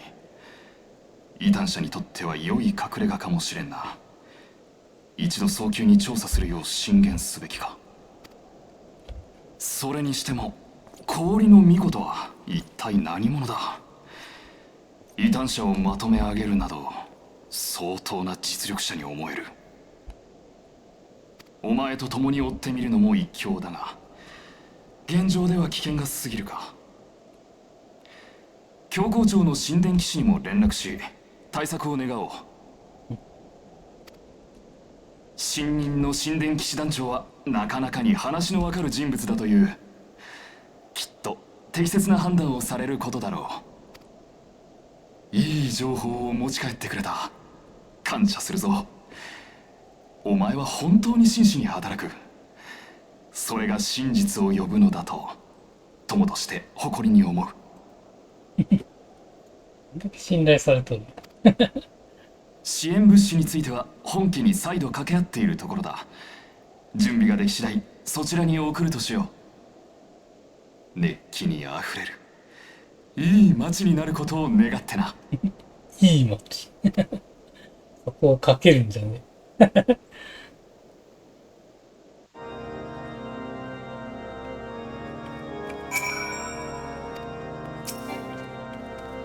レブナンスと、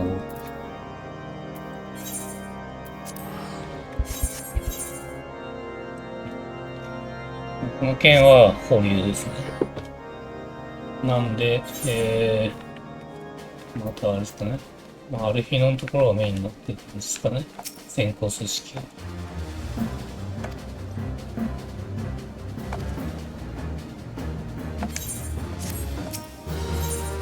エウザの守護者。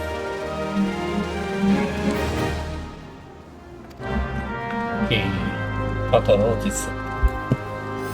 次はタタルのターンですね。しょうがねえ。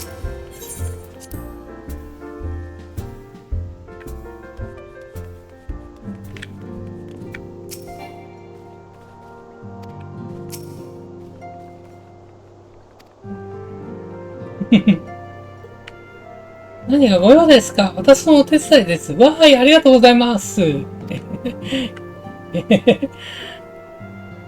と遠慮しろよ。軍上の性格を渡してもらえますか？はいはい。先行統一組織の一員である証ですと。なるほど。先行統一組織の制服ですと。いや、さすがすぎたです。しれっとそんなものを作っていた。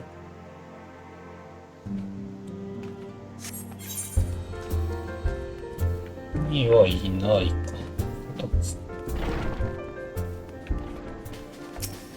悠々発生。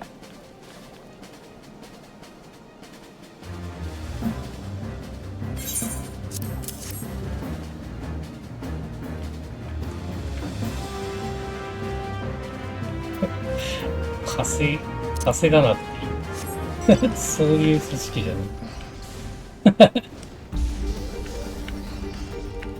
きな臭いこと言ってるやつはちょっと要注意で。ローレンティス、こういうやつ。いや。どうかよ、この組織。こいつが入れてるのは、ダメです。エルグース。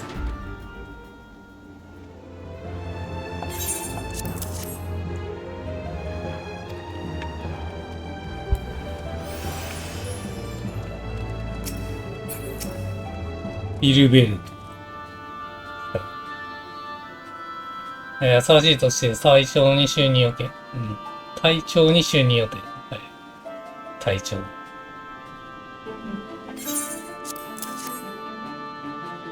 アラミドカル。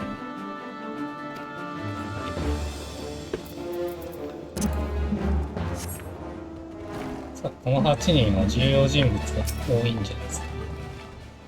なんかいる。なんかいる。AR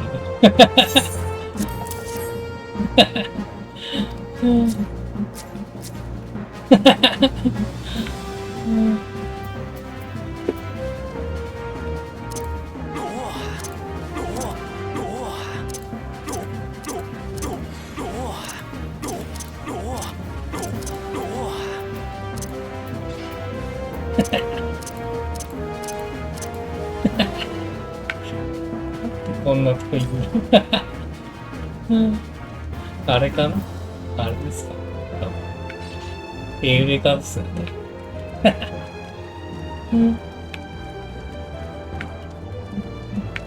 お、リオン。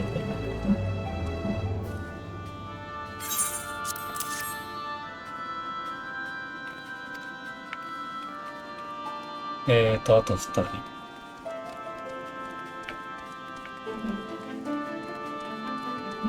もう後ろにいんのか。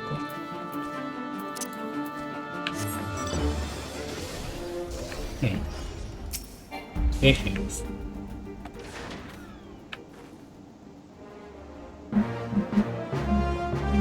おう。憧れてます。ブリラニア出身ですね。じゃあこの人。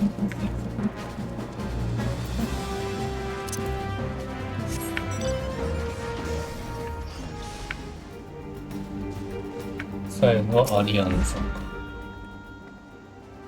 服装変えてるの知ると。いや違うな、このつけたかも。背が高いです。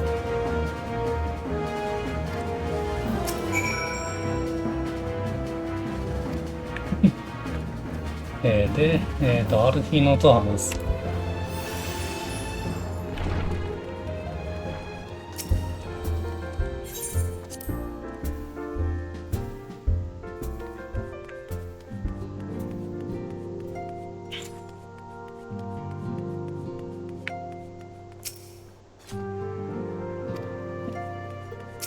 同じこと言ってんじゃねえ。相当タタルさんは忙しい子です。金の管理する大変そうです。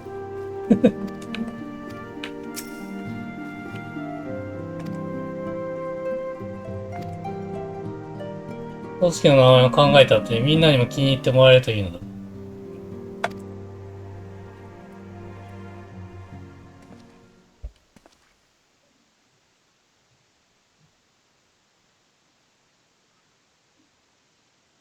みんな聞いてくれ。ここに集まったのは私の思いに賛同してくれた精鋭たちだ。我々暁の血盟と意志を一つにし、これからのエオルゼアを守っていくために先鋒となることを選んだ勇者たちだ。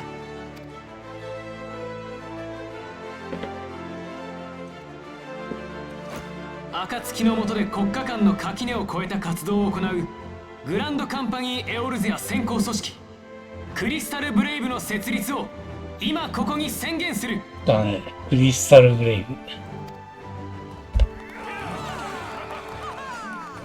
相次ぐ万神の権限、蛮族との確執、アウトロー戦区、エオルゼアを取り巻く危機は何一つ去ってはいない。だからこそ我々は先駆けとなって立ち上がる。我々は暁の血盟とともにエオルゼアの守護者となるのだ。すべてはエオルゼアのために。すべてはエオルゼアのために。いやー、こっからですね。こっからが面白くなってきますね。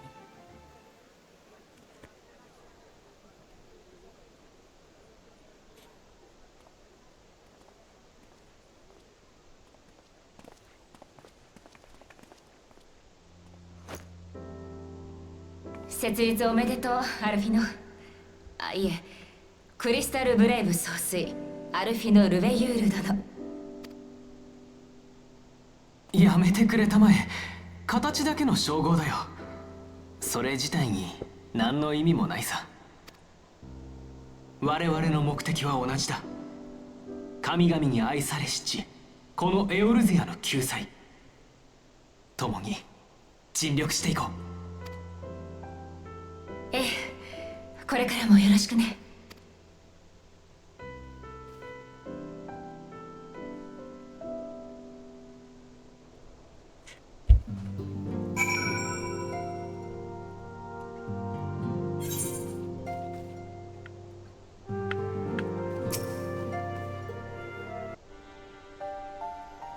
クリスタルブレイブも動き出したわね。私たちも気を引き締め直さなきゃ。はい、私です。やはり委員会本部は消滅していたのね。でも島一つを消し去るなんて一体どうやって。それは本当なの？本当にクルルが見つかったのね。よかった。で、クルルの名前が初めて出るのか。そう、状況は良くないのね。分かったわ。ウリエンジェさんには伝えておきます。なるほど。重傷を負ってるってことです。彼女。また後で連絡するわね。ええ、それじゃ。バルデシオン委員会本部の調査団からの連絡よ。友人が見つかったって。まだ意識は戻らないようだけど無事でよかった。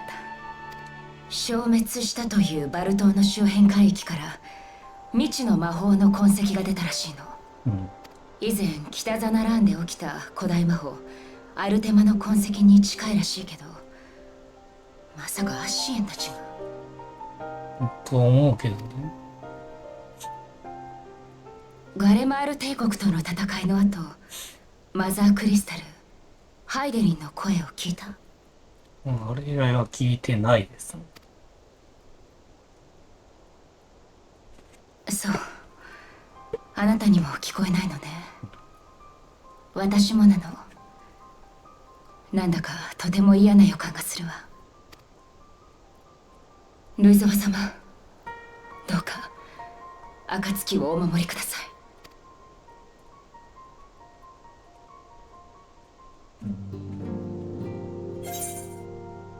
エウザの守護者。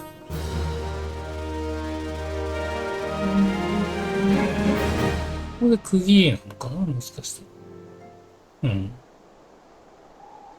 ぽいっすね。来た、オルシュは。来た。いるね。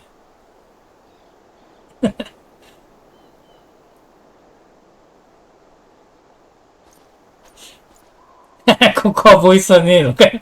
うわぁ、マジか。了解した。物資の手配が整ったのは朗報だ。あいつの喜ぶ顔は目に浮かぶようだ。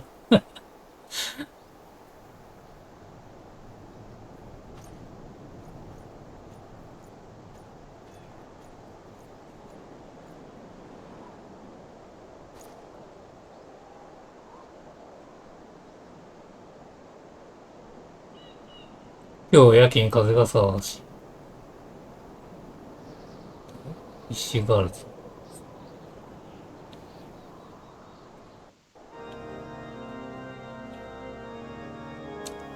これは教皇庁か？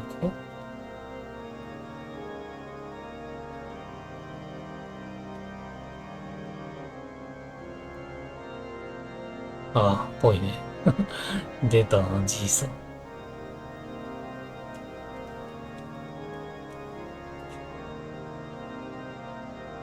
いるね。石があるだけで。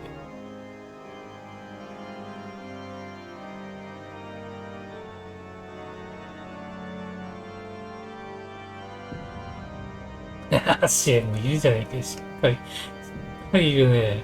おっと、エリーブまで嫌がる。マジか。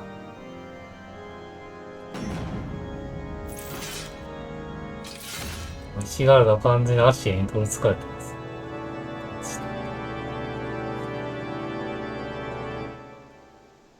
2.3 が終わりですかね。あ、来た。やっと来たね。第7世紀ストーリー1をコンプリートしました。明日ってなんかクエスト発生してんだけど。これ何のクエストだ？これ多分関係ねえよと思うんですけど。話しちゃったじゃん。これ何のやつだ？お久しぶりですね。僕に何かご用ですか？これあれかな、漆黒のやつかな、もしかして。あなたが大世界を渡ったあなたの天末はそうだ。フリーエンジから報告を受けてきました。まさか彼女と、いや、すいません。全く関係ない話が出てきました。僕は彼女と同じ境遇の仲間となって、聖然な互いの存在を知らずに、それぞれが破滅するのもない。そして破れてしまったわけですが、そこから足によって引き上げられ、次元の狭間が不滅なるものとして出会ったんです。そして同じ後悔と希望を共有した。僕はかつて世界を救えなかった現状をおそらくの力不足であると語りましたが違いますね。それは自分を騙すための方面だ。彼女の言うとり第一世界の英雄たちのように、互いに世界を預けられる仲間がいれば僕たちもあるよ。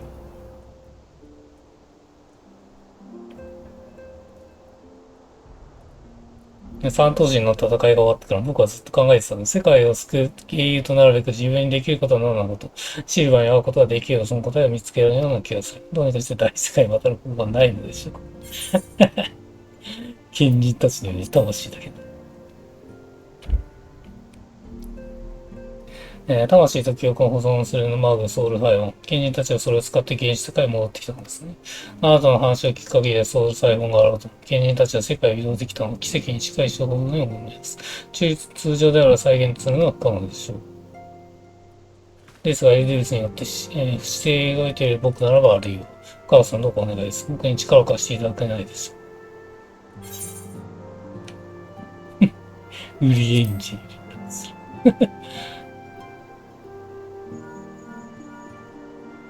これはどの頃のウリエンジなんだろう。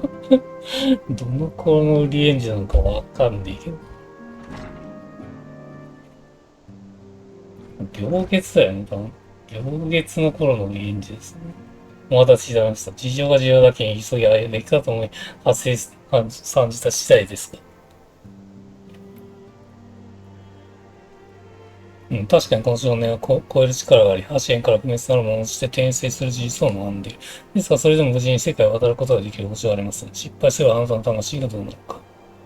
それでも第一世界へ行かなければなりません。英雄となるべく僕にできることを探すために、だからリエンジはどうか。あなたの生きる道を探すなら喜んで協力させていただきましょう。お母さんはこちらでお待ちください。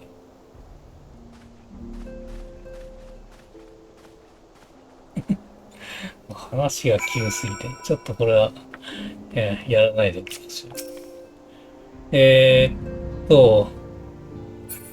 けどまあ、ここでないともう受けれないですよね。受けれないと思うんで、一旦ここ出て。もう今の状態になってるからな。完全なるここはネタバレですね。片田さんがいたってこと、とりあえず。で、それをここで、第2に入ってみましょうか。第7勢力を迎えてのエルザは終わりの見えぬ動乱に流れている。バン族とバンシンバール島の消滅。難民の流入と暴動、そしてクーザスの異端者。アルフィオにとって設立された、統一戦争組織クリスタルグレイブは一手に担いきれないほど、エルザの抱える課題は山積みとなっていたと。いきましょう。アシエンと、これ左が非化線ですか？で、右がアシエン。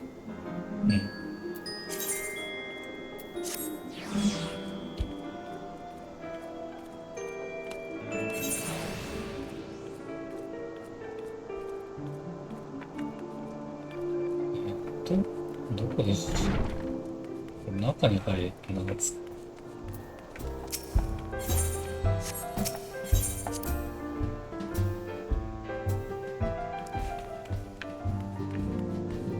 まあ、いっぱいいますね。クリスタルブレイブの。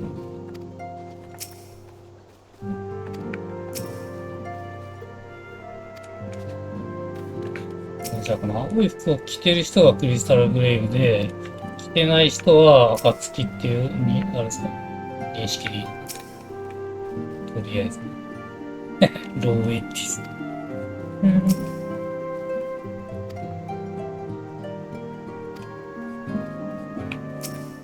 これはさ、グループができちゃってるから、ちょっとこの時点でもグループができてるっぽいです。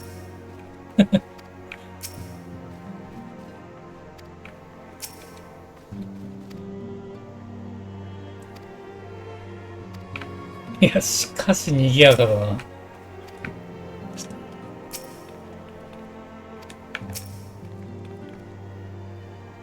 最近、サンクレットさんたら最近すっかりヒーリーさんの続行みたい。お若いこと。いやー、しれっとしてますね、サンクレット。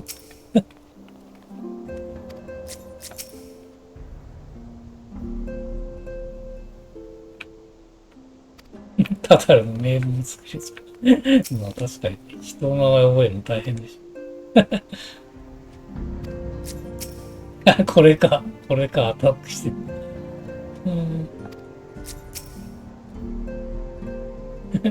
手料理を食べるようになってから体調がすこぶる良くなった。こ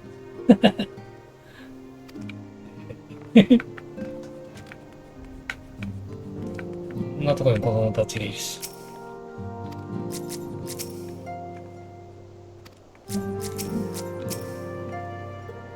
ドマブレイブの総帥は鷹山で決まり。勝手に名前決めてんな、ドマブレイブ。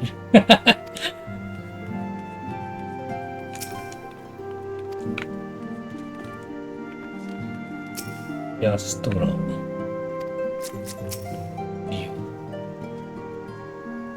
リオは確かにリムサロミンさんにいたもんね。そっか、あれか、タイタンの時にこの二人そっか、出てますね。なるほど。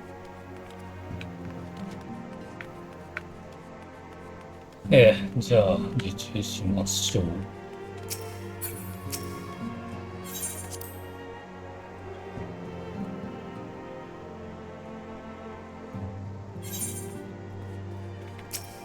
写本誌の影。あれ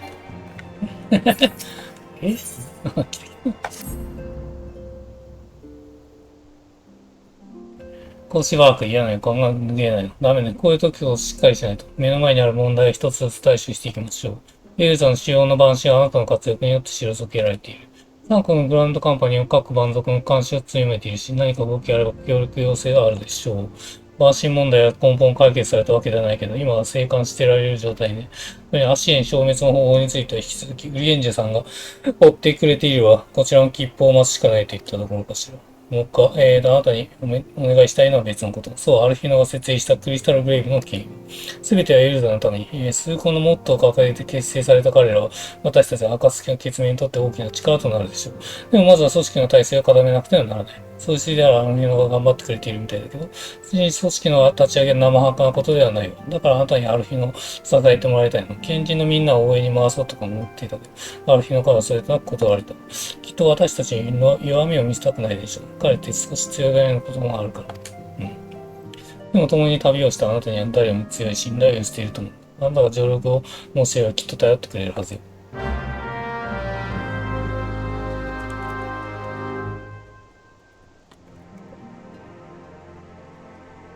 アルフィノが一人であの人数をまとめられるかっていう流れになってるんですね。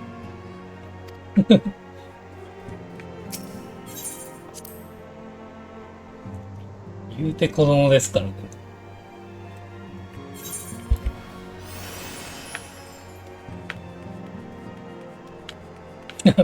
もう配置が変わってんな。早いね。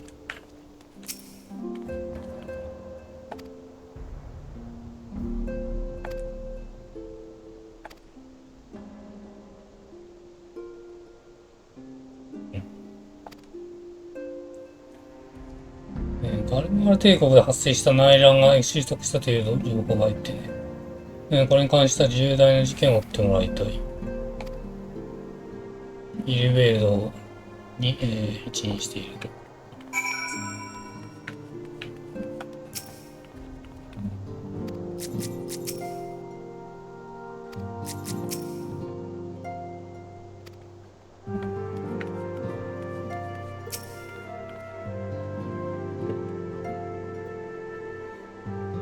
いやー、この頃は楽しかったでしょう。こんだけ賑やかだ誰かと思えば英雄殿か。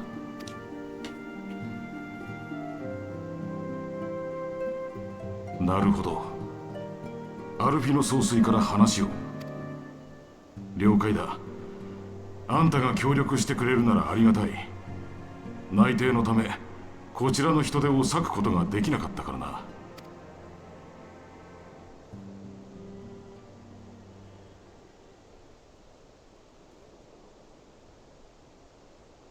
これはクリスタルブレイブ結成直後に総帥から直接命令を受けた案件であり、事態はなおも進行中だ。内密に頼むぞ。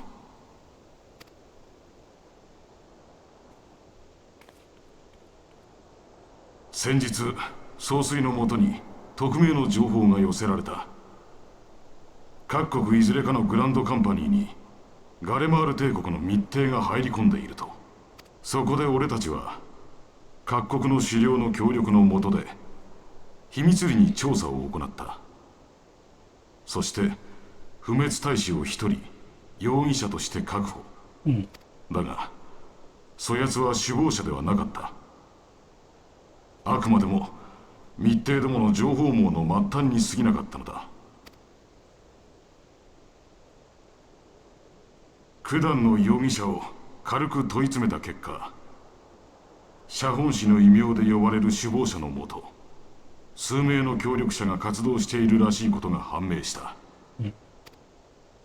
諜報活動にはいくつかやり方があるが、今回の場合おそらくかなり前から組織の一員として潜り込み、時間をかけて信頼を築いて内部に協力者を作った類だろう。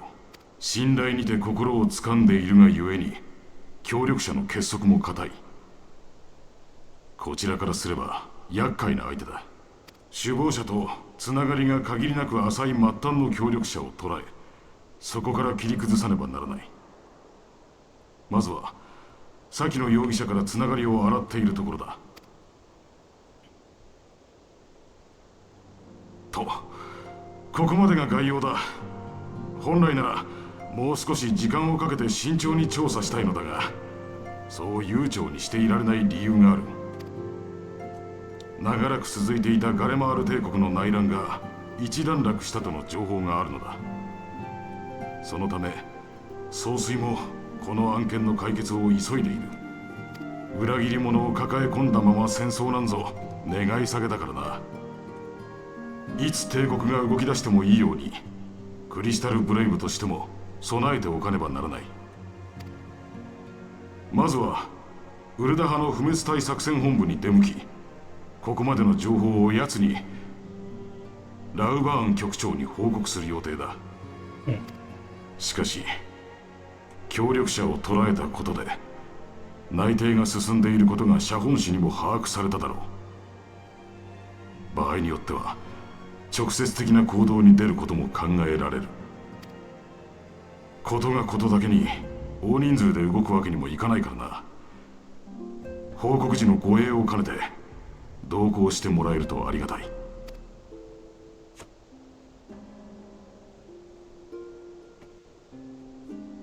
オッケー。ラウバーンで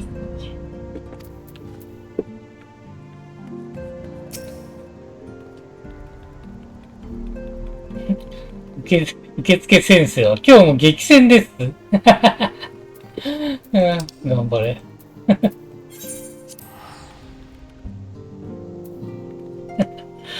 受付を一人でやってると。パターンです。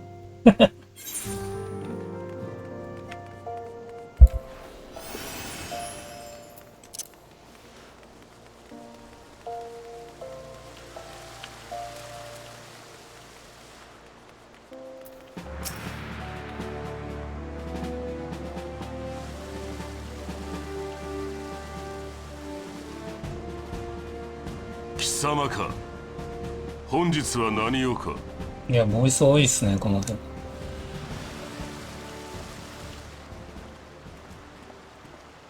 俺の付き合いで来てもらった。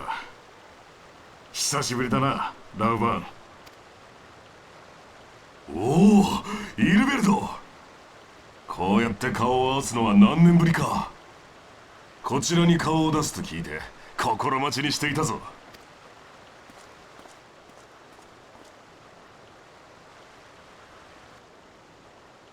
それにしても貴様がクリスタルブレイブの隊長になったと聞いた時にはさすがに驚いた。俺にしてみればラウバーン、お前が政治をやっていることの方が驚きだ。そうかもしれんな。お互い大人になったということだろう。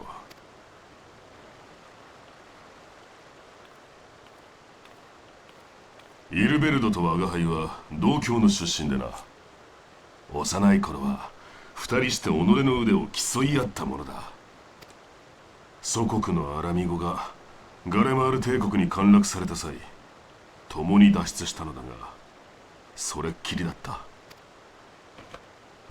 噂には聞いていたが、あの後いろいろと活躍したようじゃないか。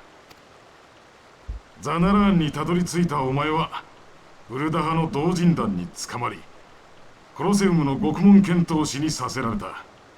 だがその中で頭角を現し、前人未到の戦勝を成し遂げる。そしてその莫大な賞金をウルダ派王宮に寄付することで見事サカツ州の座を射止めた。コロセウムの勇者、アラミゴの英雄ラウバーン様。よせ、英雄とはこの冒険者のような存在を言うもの。屍の上に立つ我が輩には不要な肩書きだ。貴様こそ冒険者として随分と名を馳せていたようだな。冒険者ギルドとの会合でもよくその名を聞いた。それなりには苦労したからな。もっとも最近は英雄殿に話題を持っていかれているだろうが。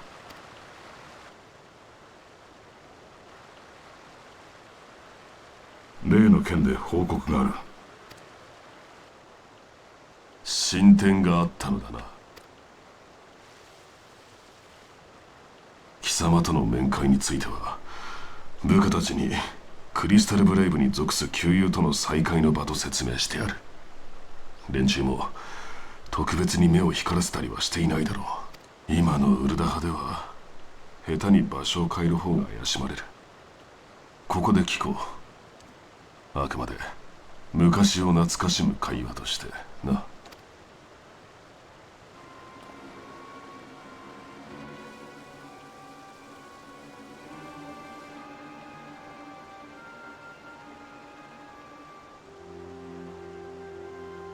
なるほど。やはり不滅体に潜んでいたか。テレジアデレジの一件以来、ウルダ派は揺れている。帝国の密偵からの誘いに心動く輩が出てもおかしくはない。しかし以前より潜り込んでいるとなるとことは大きくなる。万一に備え帝国と手を組むためのつなぎとして共和派が自ら招き入れている可能性すらあるか。状況は理解した。信頼できる者を集めこちらも調査を行おう。そちらでも引き続き内偵を頼みたい。イルベルド、今はお互い忙しい身だ。今度酒でも交わしながらゆっくり話すとしよう。そうだな、ラウバーン。そしていつの日か祖国を我らの手で。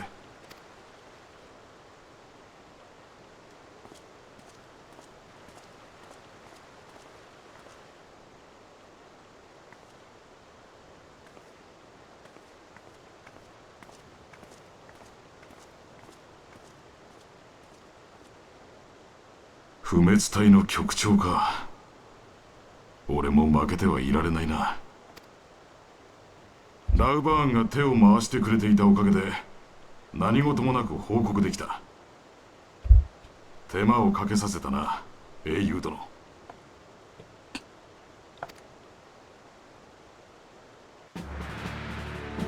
オッケー。シャーボンしなさい。第4分隊の危機。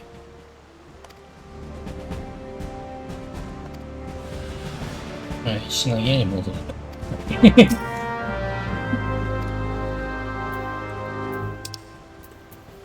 いやー、結構石の家に戻る回数も多いっすね。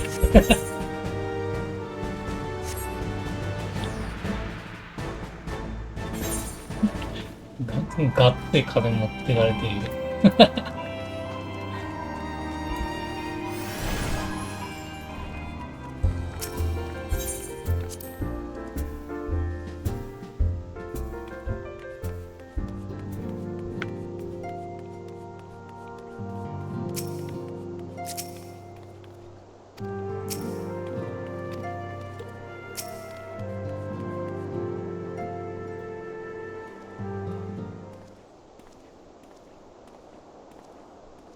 代わりの総帥、ただいまウルダでを、帰還しました。ご苦労、いいところに帰ってきてくれた。何かあったのでつい先ほどこちらに連絡が入った。逮捕された密偵から得た帝国軍の密会場所について、裏付け調査に向かった部隊が、帝国軍の急襲を受けたようだ。第4分隊の練習です。どうやら捕虜を捕らえたらしい。設立間のないクリスタルブレイブの隊員が帝国に捕獲されたとなればその影響は計り知れない。至急部隊を遠征して救助に。いや、それでは間に合いません。殿、一つ力を貸してもらえないか。半端な戦力を送り込み、事態を悪化させたくはない。確実な力を持つ者に救助を任せたいの。ことは急を要するんだ。私からもだな。モーザーのタングル失礼に待機している。第4分隊のアリアナと合流し、俺を救出に当たってくれ。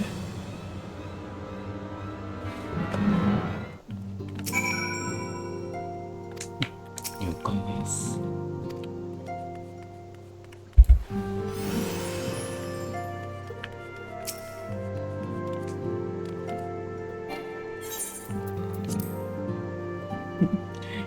キヤ君の早すぎだよ。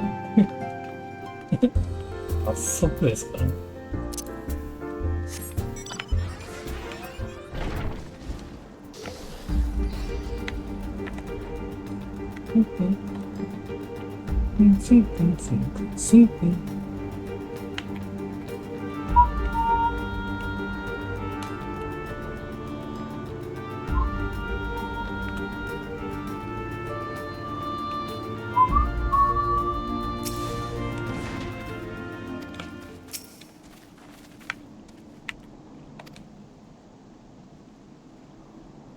うん。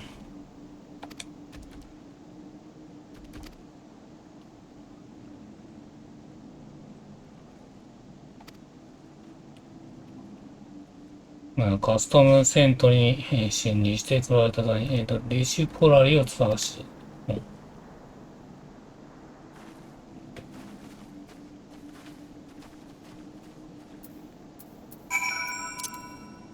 やっぱり勧誘した人とか、服をあげた人、重要人物っぽいですね。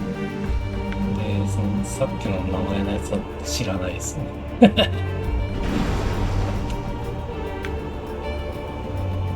ここですね。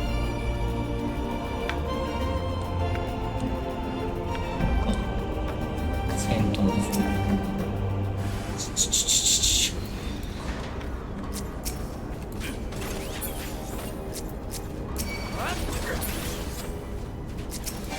ふい。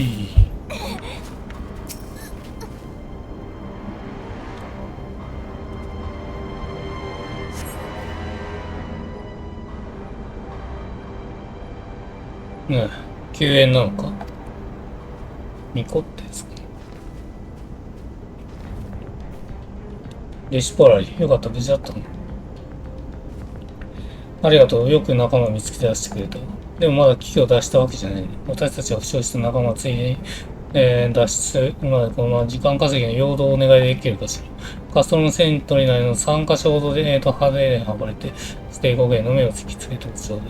この後、外で合流しましょう。ガイウスがいねえのに、帝国もよく動いてますよね。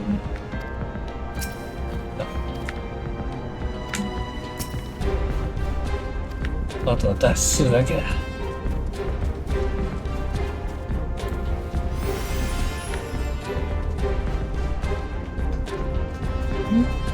これにどっ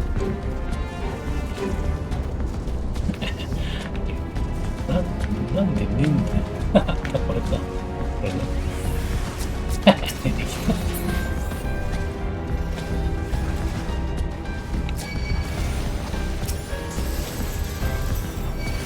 こ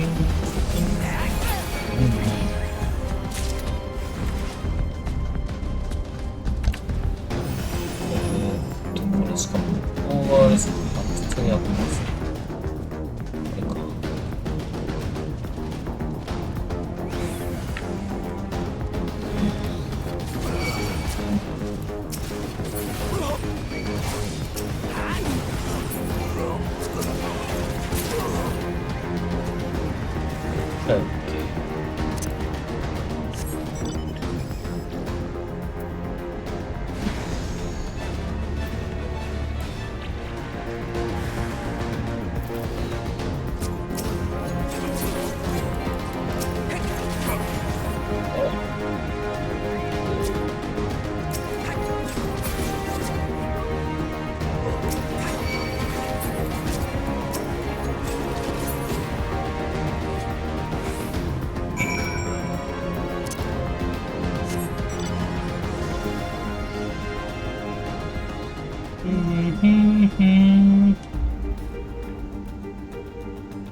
はい。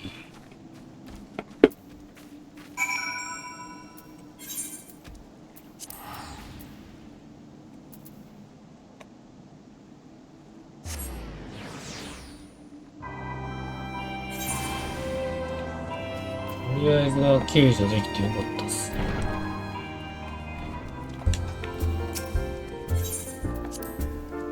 結構外にもクリスタルブレーブの連綿がいるんですね。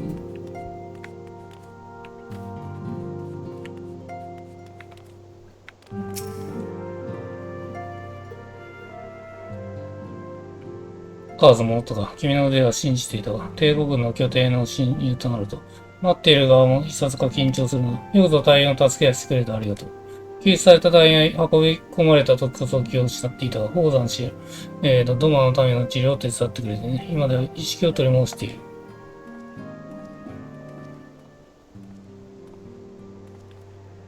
英雄殿、俺からも礼をしてくれ。部下の命を救ってくれることを感謝する。今回被害を最小限に抑えられたが、やはり帝国軍絡みとなると一つい縄にはいかないの。より気を引き締めてかかるよう部下には徹底させましょう。しかし我々とてやられっぱなしでは言いませんよ。特定までに時間がかかるでしょう。必ず密偵の首謀者、写本師の正体を暴いてみせます。ああ、その件は明かす。ミルベートたち。マリアンたち、第4分隊のフォローも頼む。さて、カーズ。救出作戦を終えたばかりですまないが、もうしばらく私に付き合ってもらいたい。クーザスの地まで同行してほしいのだ。宗教都市イジュアルの属地と会談予定なのだ。先方に君の同席を求められている。こればかりは代役を立てるわけにもいかない。準備ができたら声を出す。かかってくる。あ、これまた石柄時計なんだ。コートの特使。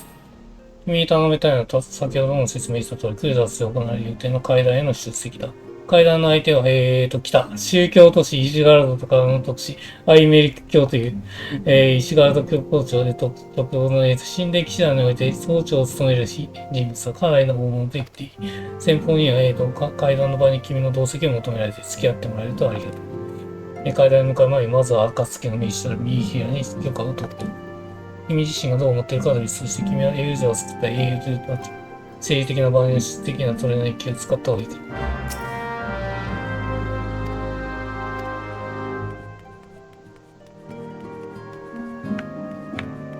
いや、結構ありますよね。晩神問題と難民でしょ。で、クリスタルブレイブの件があって、石柄さんですね。石柄の件があるっていう流れですか。あとドマですね。結構詰まってますよね、話が。いろいろと。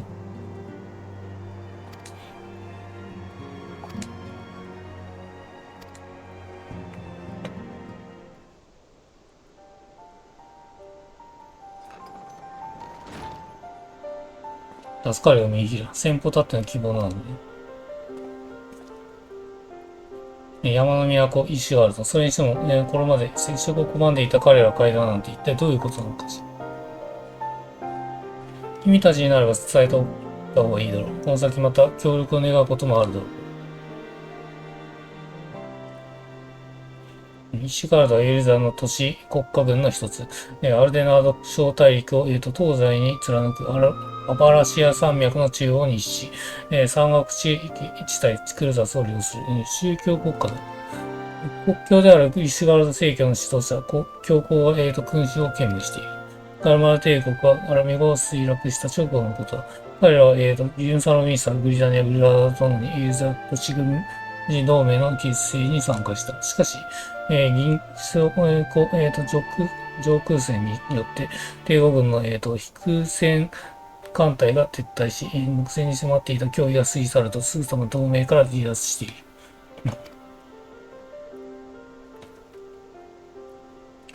それ以降、ギリシュガルダ大と国としての扉を固く閉ざし、万事に対しての正義感の構えを崩さなかった。そう、第7連載が迫る中で行われた。ブリザリアは必死の説得にも応じることなく、ついにアカルテの戦いにも参加しなかった。これまで何度か各国もイシガルドが接触を図っていたのだ。いずれも限定的な協力しか引き出せてはいない。第7連載以降、私はイシガルドに対し、同盟軍に再度加盟するよう説得を続けていたのだ。ユーザー全体に強固な絆を作るため、そしていつの日か帝国からアルミゴを奪還し、真のユーザーを取り戻すために。アルミの奪還のためにイシガルド必要だよって言って。結果として一向は進展がなかったんだ。この時点でこの話はあったとか。なるほどね。アルフィの。そんな私の願いはようやく叶ったが、先方から連絡あって、ただの使者ではなく国を代表する特使が訪れ、これが今回の会談で。無論気になることはある。これまで固くなだった、彼らがなぜ急に対話を受け入れたか。きな臭さを感じなくもない。だから先にもたらされたガリマ帝国の内乱が集結したという情報が正しければ、帝国の脅威が再び大きくなることは避けられない。ユーザー一つに束ね、帝国に対する体制を整えるには、彼ら、イシガルドの協力が必要だ。そういうことさ、この状況で、階段に挑めるこちらすでに望むところ。これからキャンプドラゴンヘッドに向かう。確かオルスワン教だったか、あそこの隊長との以前のエンタープライズ探しの隊員の、我々に好意的だった。けど君はあの後も、彼と個人的な親交を深めているそうだ。その調子で話がうまく進むのでいいな。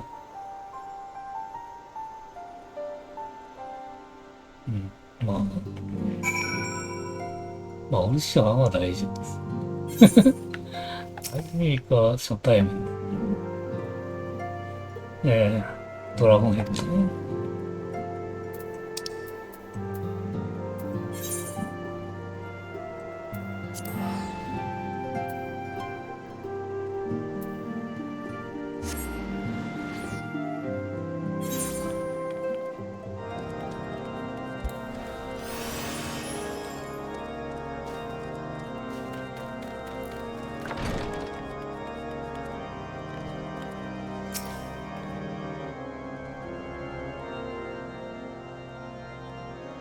お待っていたぞ、カーザ。お前が階段に招かれたとき、今落としとその到着を待ち合わせていたところ。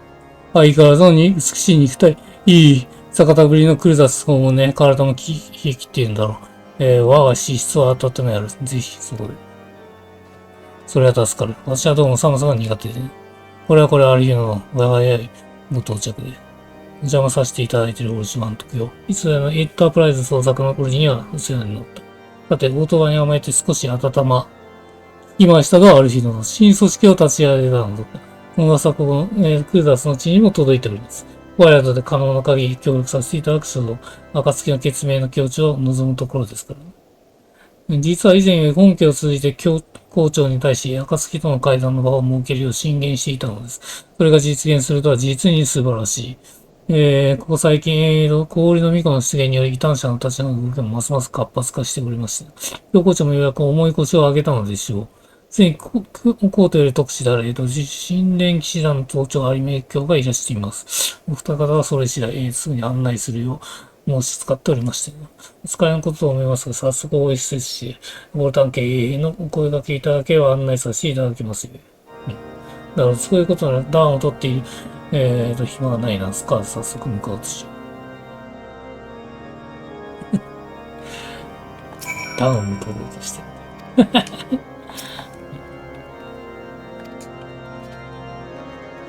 さあ、ついに、アイメリットのタイム。ここですか。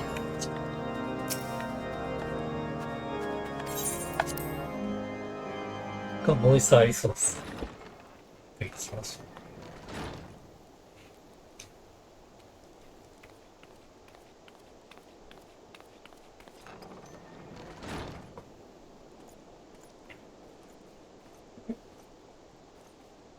間もなくお越しになられる。いい階段になるよう祈っているぞ。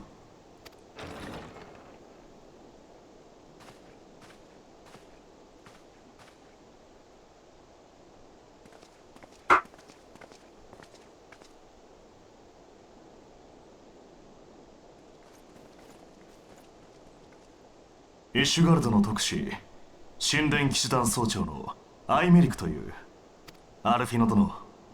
こたびは会談の要求に応じていただき感謝する。こちらこそ感謝いたします、アイメリク卿。イシュガルドとの会談は私が長年夢見たもの。この会談が双方にとって実りあるものとなるよう期待しています。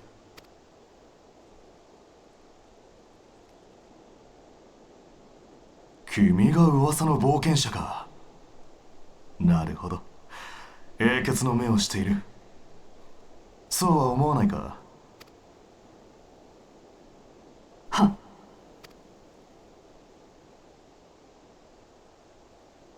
イシュガルドでも君の冒険談を伝え聞くのでね。どうしても会ってみたくなったのだ。2回うなずいた。私事で恐縮だったのだが、この会談の場を利用し同行していただいた。さあ、席にかけてくれたまえ。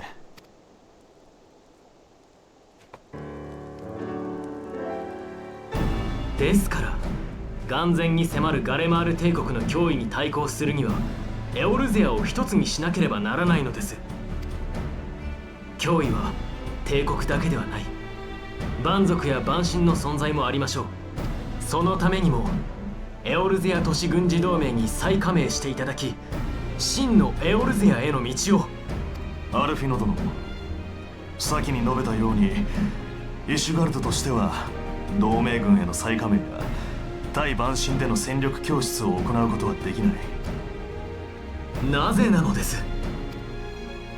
蛮族、蛮神、確かにエクサル族はクルザスに進出しているが、彼らの敵手は主にグリダニアを向いている。国営の森の主権を争っているのであれば、それを領土とするグリダニアが対応するのが筋というもの。我々は旧敵ドラゴン族との長きにわたる戦いで精一杯だ。他に戦力を回すゆとりはない。帝国軍に関して言えば危惧はしている。彼らが大陸統一を掲げている以上、いずれ侵略の手を伸ばすであろうことは明白だ。ではだが帝国軍の動向は少なくとも現状は沈静化している。エオルゼアにとどまる第14軍団の残存兵力にしても、その多くが属州からの徴集兵であり、戦意は低い。むやみに刺激する必要はないというのが教皇庁の意向だ。それではこれまでと何ら変わりがないではありませんか。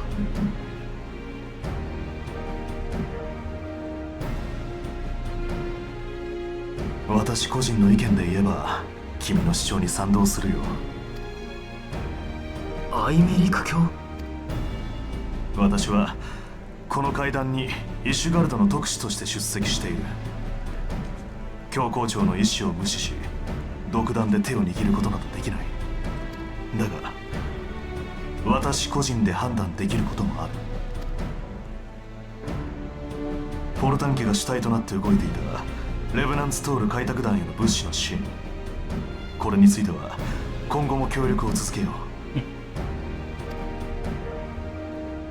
本当ですか、アイメリク総長。ああ、ただし条件がある。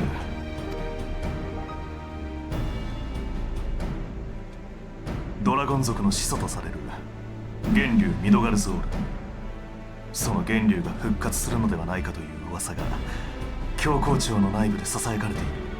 ここ最近のドラゴン族の奇妙な動きやアドネール先生代が観測した流星の輝き、いずれも源竜復活の兆候だと言われている。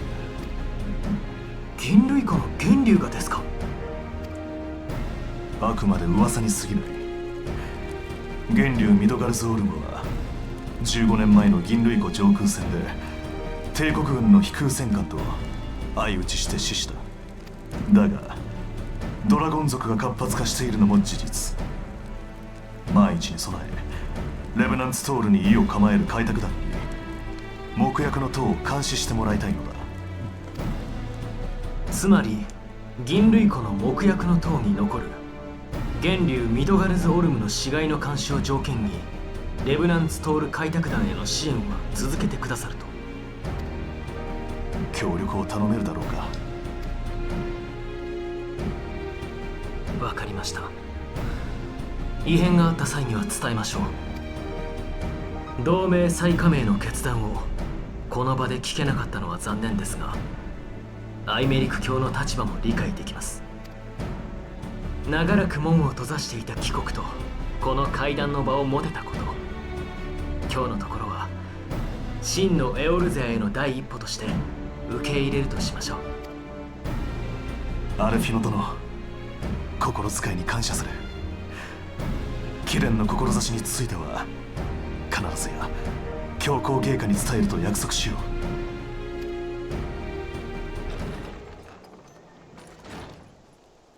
何事だ。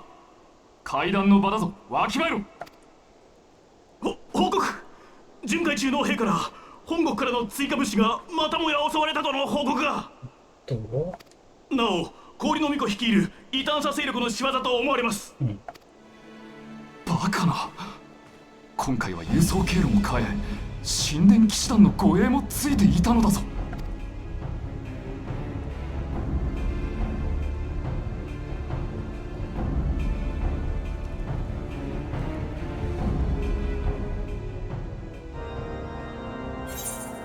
いや、こっちはもう異端者問題です。で、さらにミドガルドールなんてきたから。そういうこと盛りだくさんです。目撃者の証言。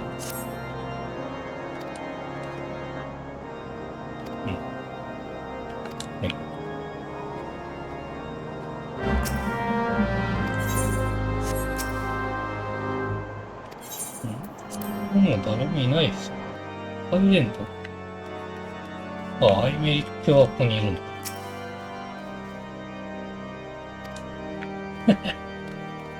黒いでるね。いや、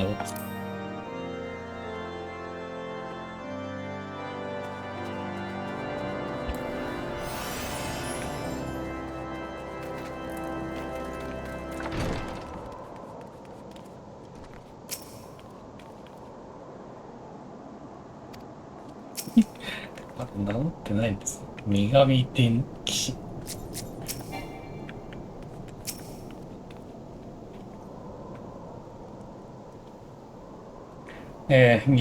議場からの退席失礼した。何分緊急事態だったんだ。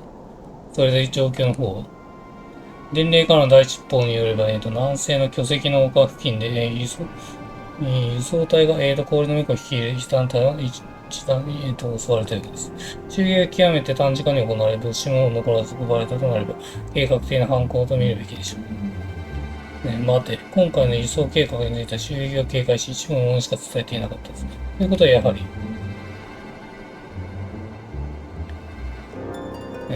騎士殿、今は配給を洗うよりも襲撃感を追う方が先決でしょう。幸いまだ犯行からさほど時間は経過していない。今から追えば襲撃犯たちの足止めを追えるはず。かつ先行して、犯行現場に向かってくれないだろうか。情報を集めた上で今後の対応を検討しよう。それは助かる。現場にいる我が陛下の騎兵と密かに、密に連携してくれ。頼むぞ、カーズ。扇の巫女は先に流れですね。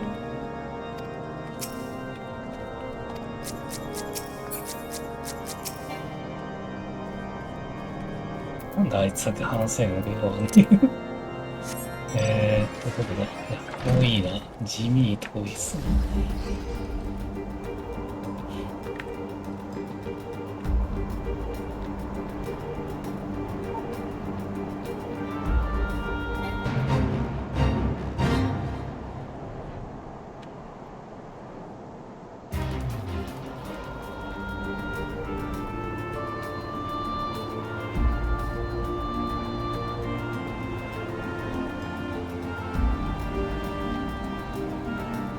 木が降りすぎて全然前が見えないです。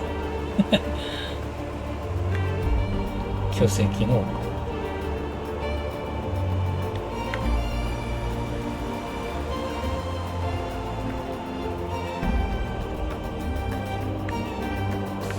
倒れてます。なんだっけその、暁の月面のものだと。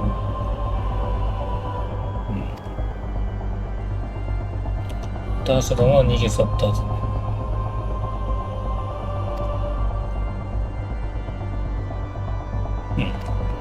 あとね。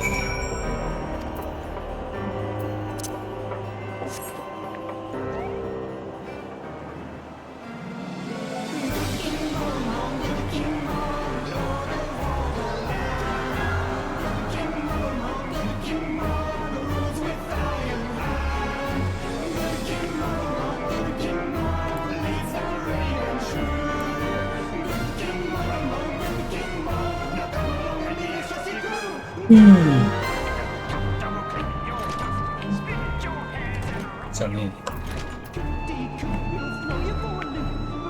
しかこれあれか。上だったみたいな。上です。どうだったっけ？なんか入り口があった気がする。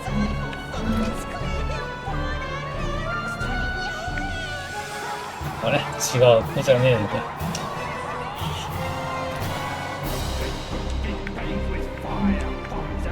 したっけ？これか。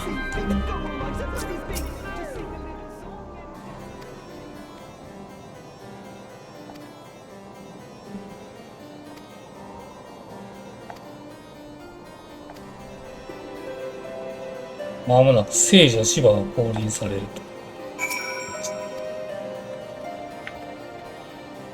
これで戻れっていう。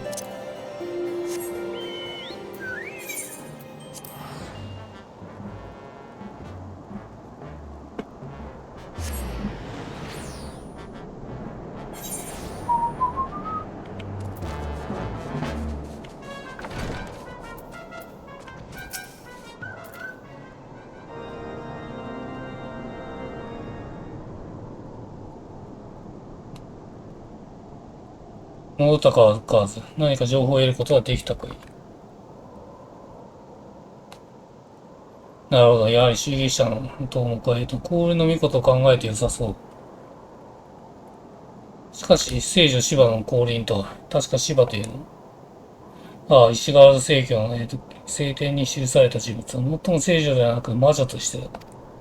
魔女シバは史上初の異端者とされる女。初めてドラゴン族を浄化した不浄の存在であり、異端の母とも呼ばれた大罪人。ドラゴン族に味方する異端者たちにとっては、ある意味聖女と呼べるかもしれない。降臨とは一体。まさか、彼らは聖女はシバを神ならざる万神として召喚しようという。おしはんだ。もしや今回の輸送隊を運んでいた人物。残された目録によれば、各工房向けのクリスタルは大量に含まれてた。もうビンゴですね。芝のためにクリスタルは捉えてる。今やな、異端者のためでこれの巫女の目的は聖女、いや、万神芝を呼び下ろすことになる。私はアイメック様に報告する。ご知らんすけど、キコもこの村、暁の決命の連絡を密にし、氷の巫女を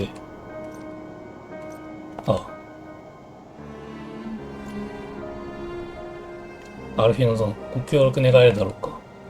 もちろんだろう。万神問題の解決は暁の決命にとっては重要な質命。そのために我々はあるのだか。直ちに名士であるミーヒアに連絡し、万神召喚の措置のため対策を講じるとしよう。カーズ、君には引き続き働いてもらうことになりそう。これすぐに解決する流れです。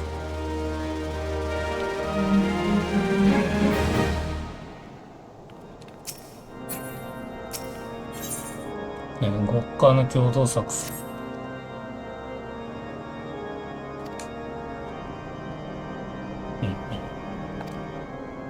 ホワイトグリーンもいいっけ。ドラえもんか。はい、ドラえもんですね。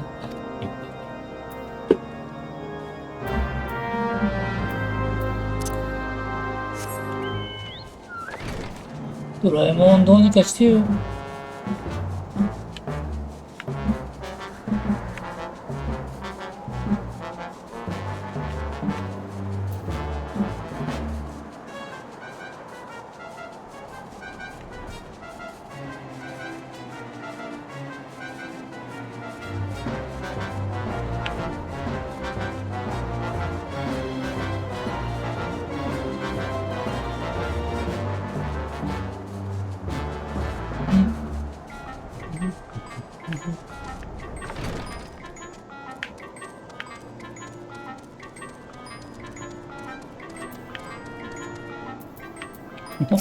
みんないます。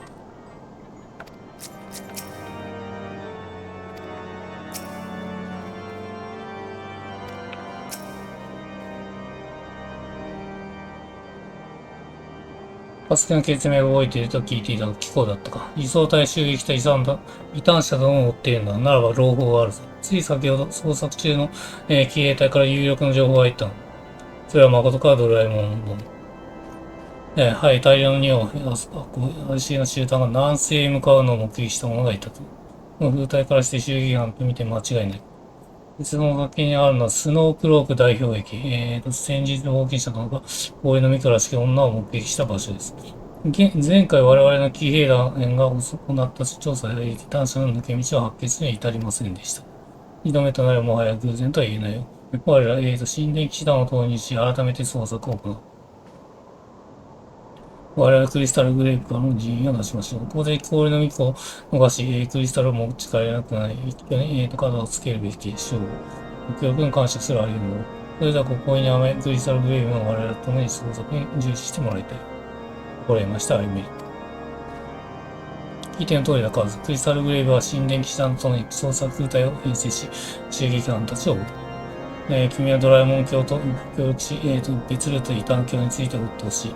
まあ、見逃している情報があるかもしれないけどね。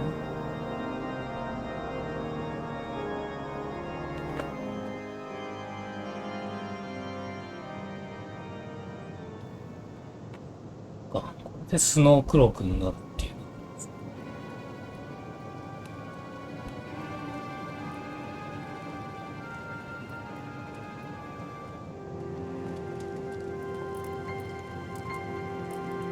いい風ミート。これで全部。来た。氷の向こ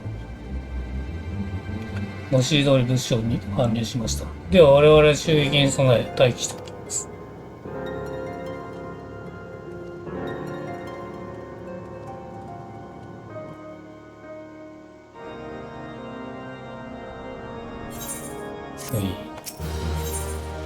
疑惑の騎兵を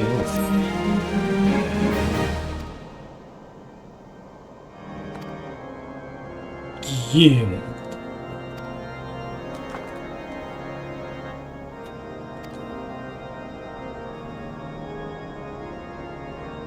一人の容疑者が浮かび上がった。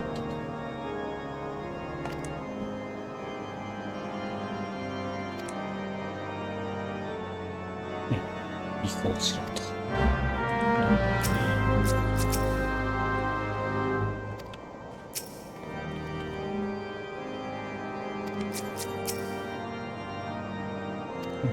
はい。じゃあ行きましょう。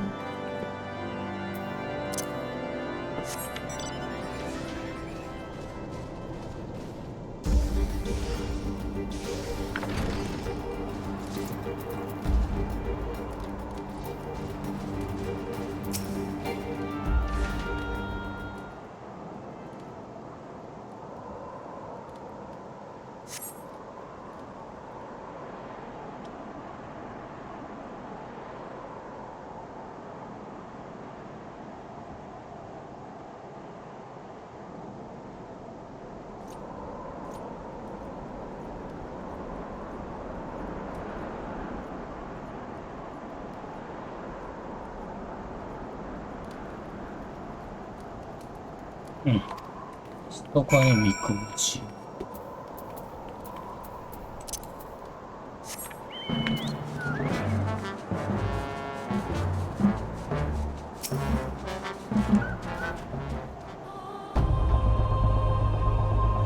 いや、次回確実に 2.5 は終わりそうです。ここまで来た。今日はどこまで行けるかな。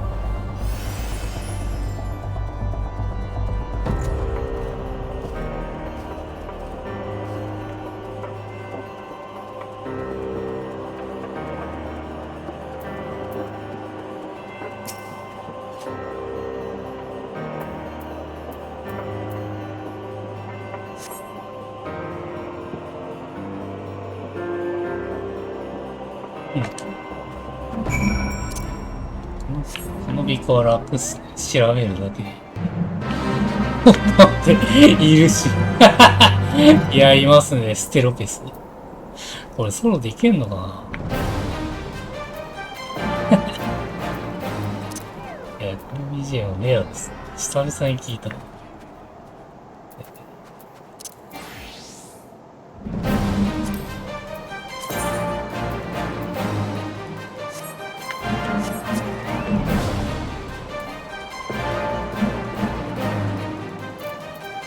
そっか、このレベルになっちゃった。厳しいっす。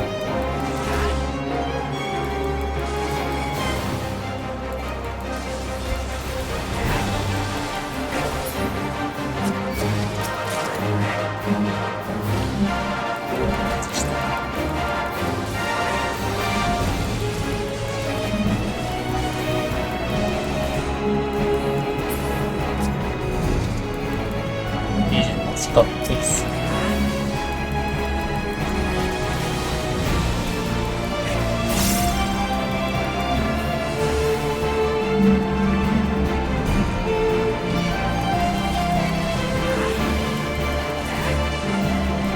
タイプだから、スイングとスワイプやってて。広いと回数そうな気がしないだ。いや、でもあれか。回復ができねえよ、これ。きついっすね。回復できねえのきついな。回復できればね、なんとかなりそうだった。しかも、全然削れてねえな。ダメっすね。いや、これは無理だわ。さすがにソロじゃ勝ってねえか。あ、そうですけど。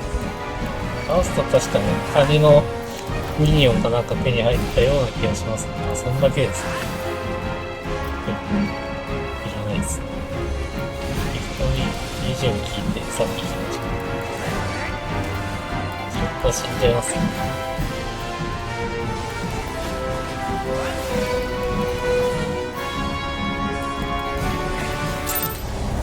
終わった。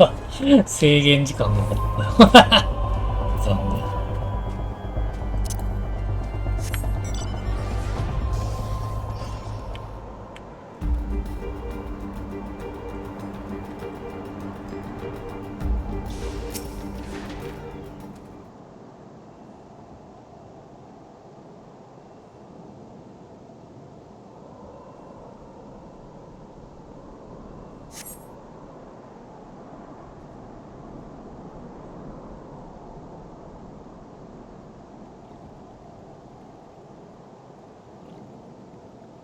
おい、いるか。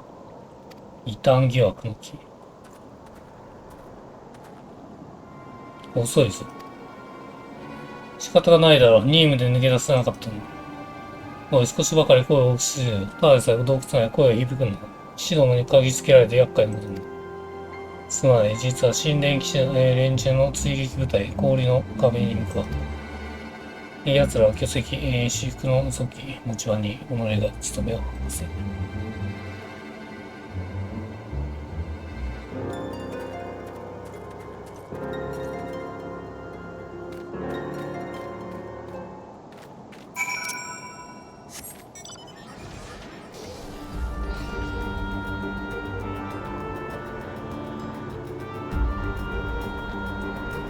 駅テスト。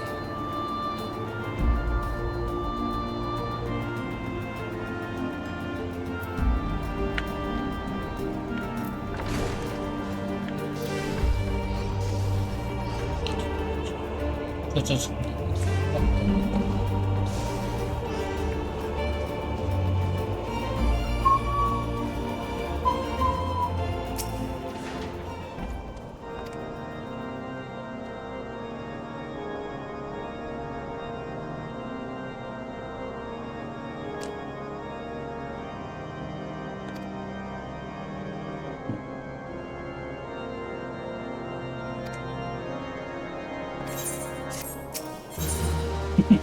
いやー、結構これ、サブケース多いっすね。いや、今度飛ばしてもいいんじゃねえのかっていうぐらい多い。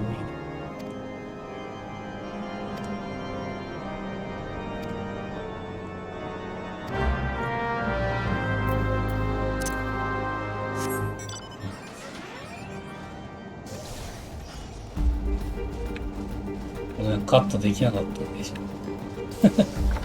話の流れ的に。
異端者の遺留品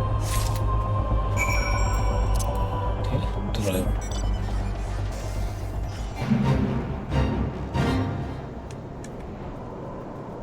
ドラえもん、どこでも出してくれ、ドラえもん。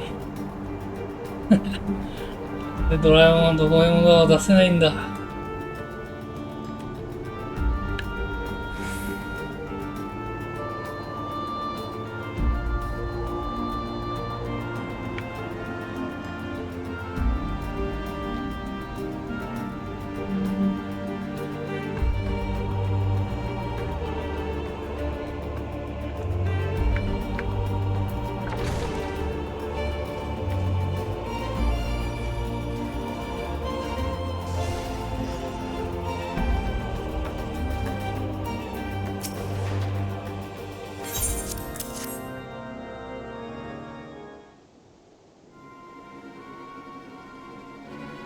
なんだと、貴公は巨石の丘にたどり着いた時に、ついに我が、配下の兵が倒れていた。なんてことだ。カーズ、貴公は異端者たちを退け、仇を撃ってくれたことだけが救いか。干渉に浸っている場合である。ここは持ち帰ってくれたかも、用意してだから。ここに記されている数字と文字の羅列は、異端疑惑の騎兵の当職の、日常を示しているようだ。奴はスノークローク代表駅の前に設立された、調査隊キャンプの護衛を担当していた。つまり奴が見張りを行う日は、調査員さえ寝てしまえば自由に代表駅に出入りできたということで、もはや秘密行動の存在は確定的だな。だが、機構の話を聞くから、部隊の背後を襲うつもりにしては兵力が少なすぎる。この場所に潜伏している可能性は高いか。よし、これよりデランデル家の、騎兵団の総力を上げ、周辺に潜む、異端者狩りを行うとしよう。数すると数。異端者ども好きにさせて済みそうだからな。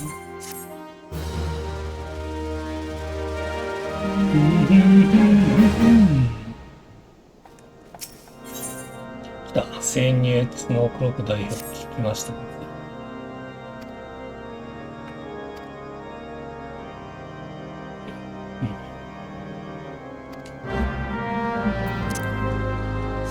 現地にアイメールで。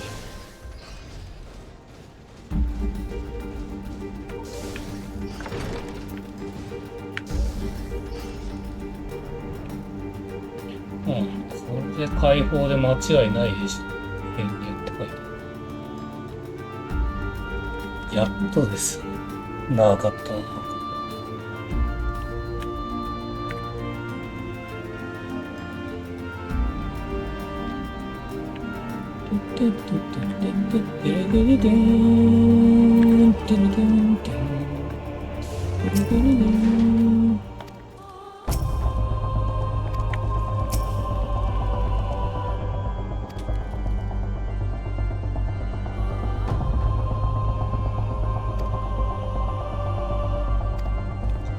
ここ ID だからあれか。あれがあるのか。ボタンがあるのか。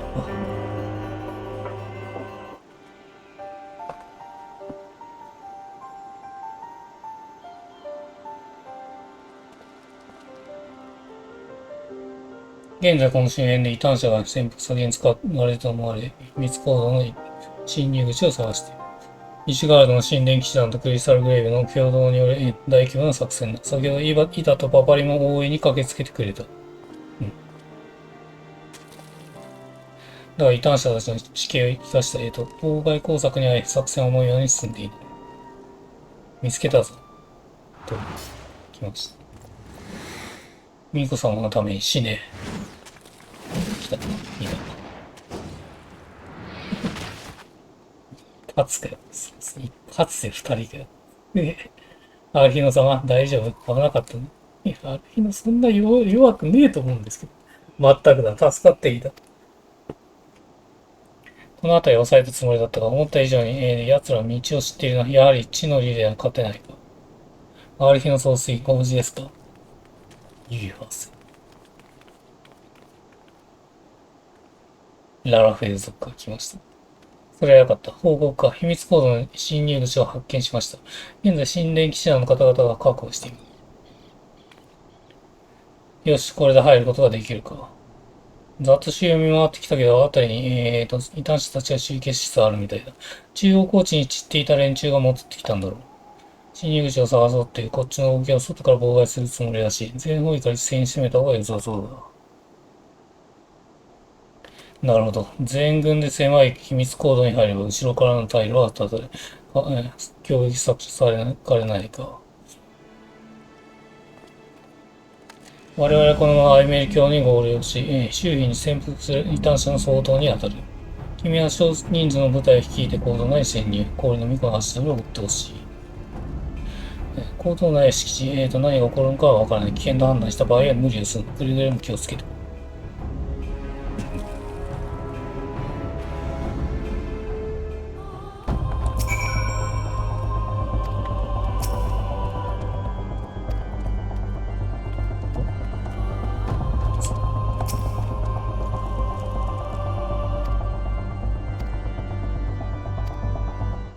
はい、OK。氷結先屈。スノーブルース、大氷結。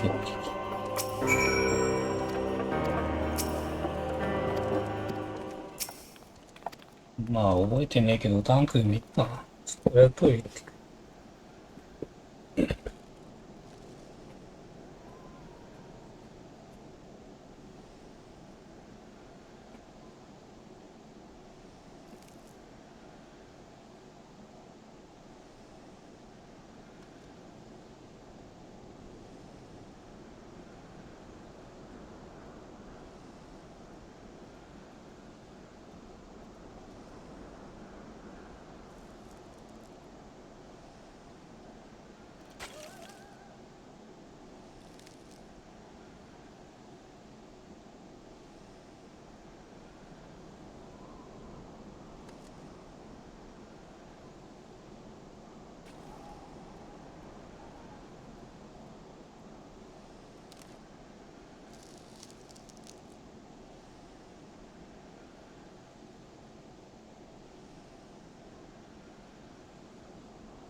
多分昔とギミックが違うと思うんですよね、ここもね。でも結構難易度高めだった気がするんで、おそらく簡単になってんじゃねえかなと思います。というわけで、この状態でいきましょうか。空きは大丈夫そうっすね。こんなの2つも持ってんな。どこで取ったんだよ、これ。他のプレイヤーと突入。何があるか出てんのやめてほしいです。はい。ずっと返してるの。一瞬ですね。さすがタンク。じゃあ今、87まで上がりましたね、ないと。結構、あれですね、ルレ頑張ってやってるんで、まあ、ちょこちょこ、もうちょいで多分カーストすると思うよ。カーストしたら別のジョブでやる予定ですね、とりあえず。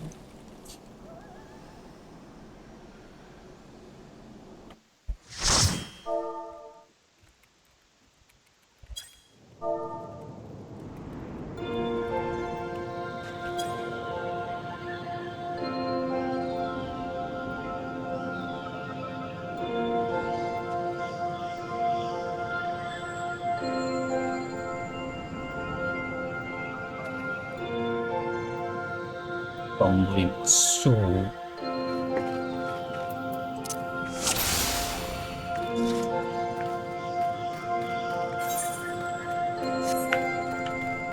降りて。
よし。なんだろう、できた。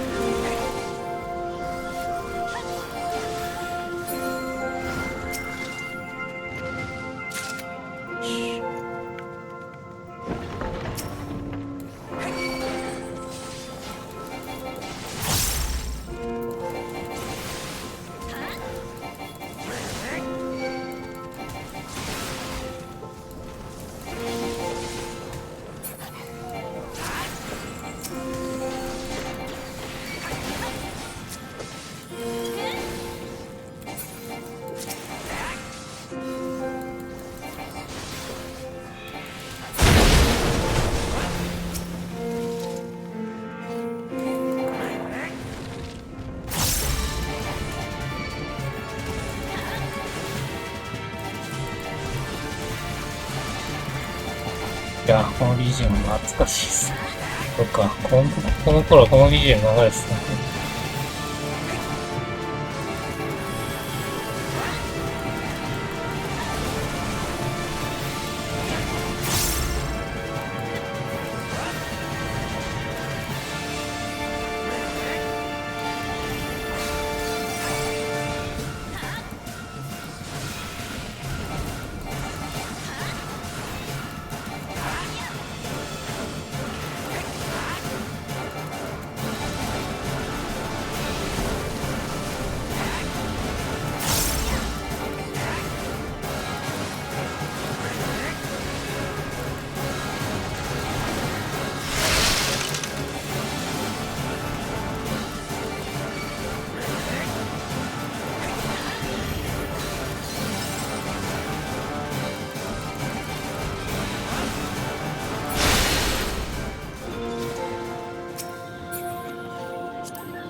いや、ギミックやっぱ違いますね、昔と。こんなのなかったわ。まあ、楽しくなったってだけかもしれないですけど。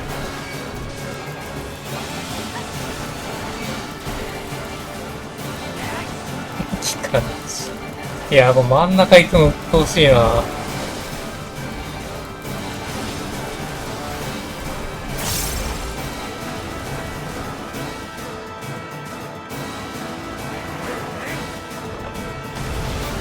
こういう感じ。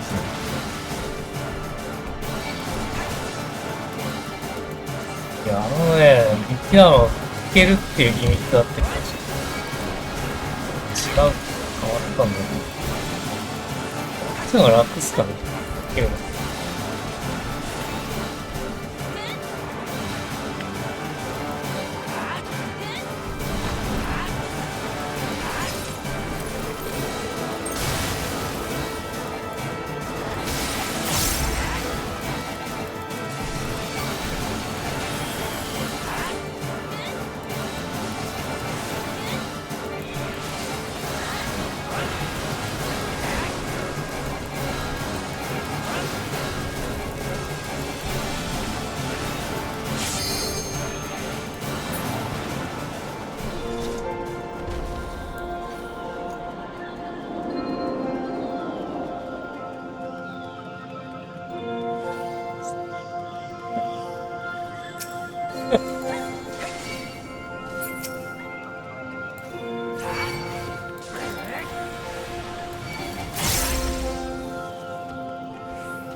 よし。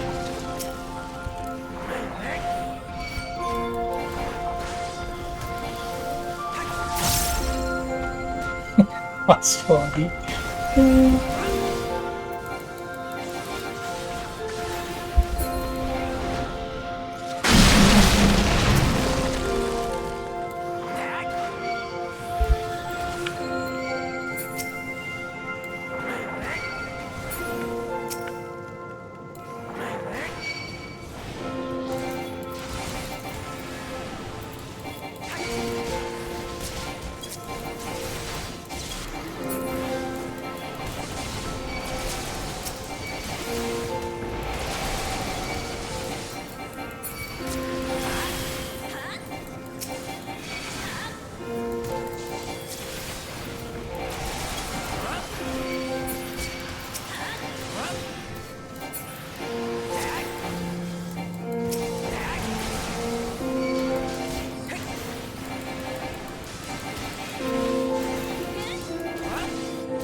ワンコか。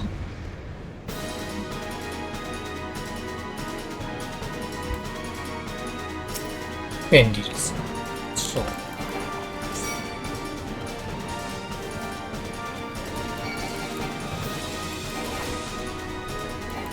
で、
い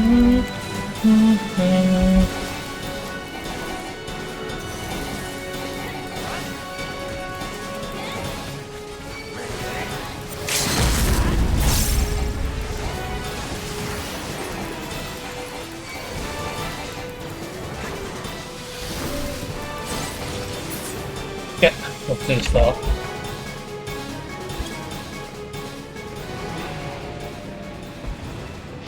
いやー、楽しいですね。久々にやったような楽しかったです。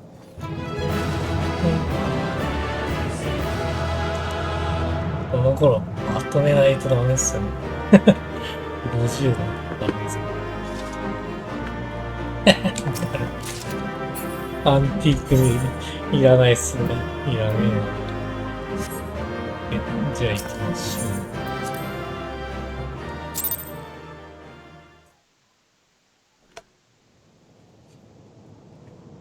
月老フェンリルを退けるとは、どうやらあなたの力は本物のようだ。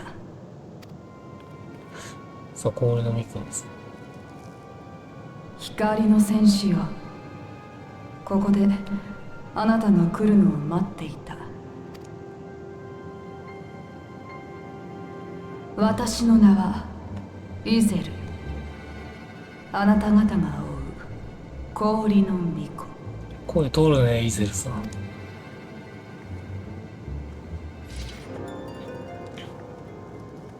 光の戦士よ、聞いてほしい。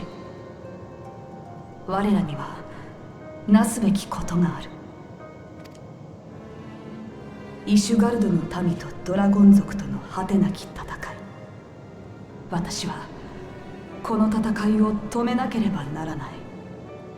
それが巫女となる道を選んだ私の宿願。光の戦士よ、あなたはエオルゼアの希望。どうか生還を願いたい。我らがなすことはエオルゼア、いえハイデリンのためなのだから。ハイデリン。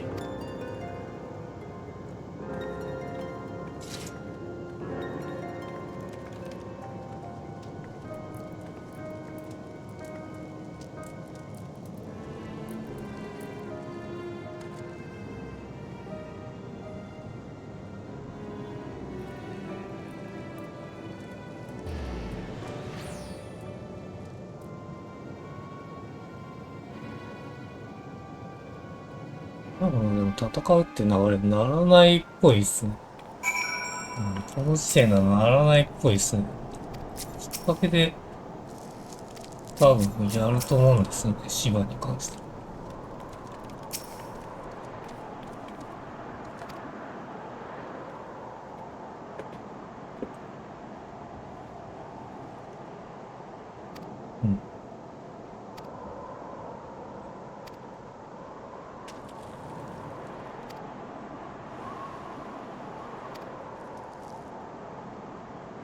そうです。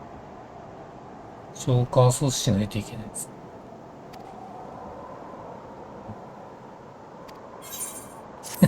石の家に帰ってる場合じゃねえ。面白すぎ。いや、普段の石の家に帰るっていう常識を変えてきましたね、ここで。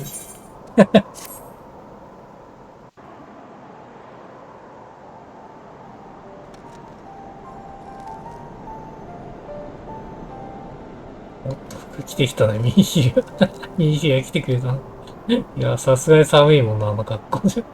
先ほどまでフォルタン家が所蔵する文献から聖女シバについて探っていた。シバはイシュガルド正教の聖典において最初にドラゴン族を交わしたとされる存在。イシュガルドの民はその行為を不浄とし、史上初の異端者として意味嫌っている。一方で異端者たちは心清らかな聖女と考え、ドラゴン族の融和の象徴と見ている。フリエンチェさんと様々な文献を探ってみたのだけど、得た情報はここまで。フォルタン家の文献からもこれ以上の成果はなかったわ。千葉について残されている情報はあまりに少ないの。まるで何らかの意図を感じるくらいに。君は代表駅の奥影にあったという、氷の巫女なるイゼルという女。何か手がかりになるようなことは言ってなかった。確かにイシガルドの民と、ドラゴン族の戦いやイシガルド建国以来の千年戦争と言われるほど長い時を戦い続けてきたと言われている。それを氷の巫女は止めると言った。なぜかしら。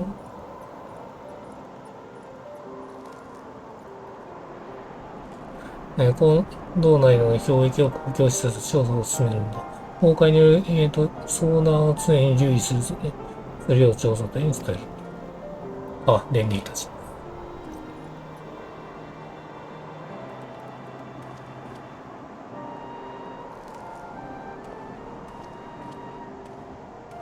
アイメリック卿。リネラーと旧敵ドラゴン族の戦い。この理由を聞いたところ、聖教の使いたちが聖堂へ語るような話が答えていただけないのでしょう。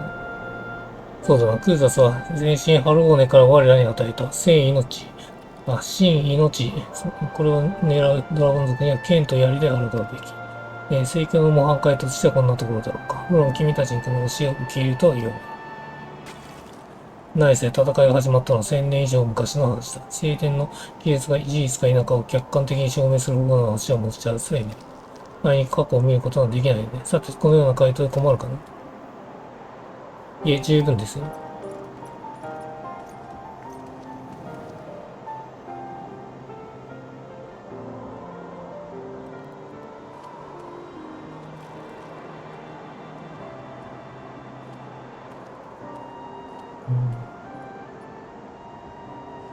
イシガルドの民にとってドラゴン族との戦いは聖戦であり、宗教行為と聞いたことがある。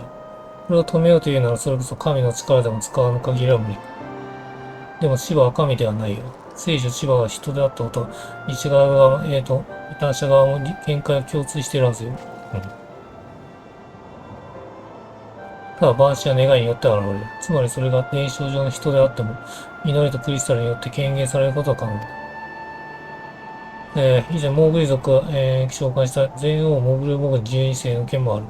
あれはまた神ではなく、伝承上の王だ。異端者にとってシバはドラゴン族の融和の象徴。戦いを止めるために祈りを注げる氷の巫女たちの異端者が聖女シバを召喚するのは不可能と言い切れないか。それは愛する物資の襲撃によって異端者はクリスタルを奪われている事実だ。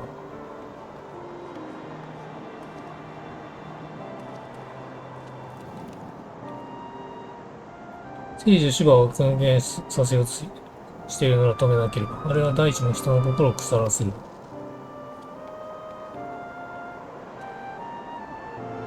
行動内に入った調査艇から一方だ。調査艇に同行したパパリノたちは最深部にあったエーテライトの一部調査を終えたらしい。残留していたエーテルの流れの測定した結果、イゼルは西方に向かって転移したことは明らかになった。しかし、追っ手を防ぐための妨害か、転送先のエーテライトは機能を停止しているので、氷の巫女を探さなければ。こちらで手段を探してみます。エーテライトのことはシャーレアのみんなに聞いていた方が早いでしょう。了解だ。この件は暁に任せよう。行動内は引き続き調査が行われている。何らかの移動手段が見つかるのを待つしかない。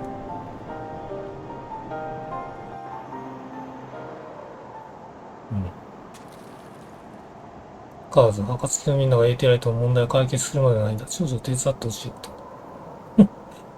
お使い我々を後方から突こうとしていた異端者の別動隊に生き残りがいたようだ。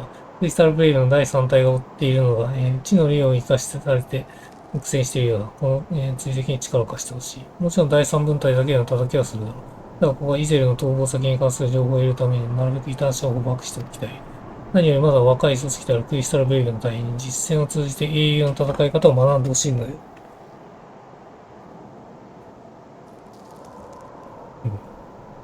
助かるはず。詳しいことはクリスタルブレイブの第3分隊長、竜橋から聞いてくれ。私は一度、アドネール先生代まで戻るつもり。どうやら帝国軍の密偵の件で進展があったようで、エリベルト隊長と合流し対策を指揮する。この場の確保についてアイメリック卿と神殿記者に任せる仕様でよろしく頼む。いやー、すごいですね。よくそこまで頭回るね、アルフィノさん。いや、それとやっぱ、相当頭いいんでしょうね、アルフィノ。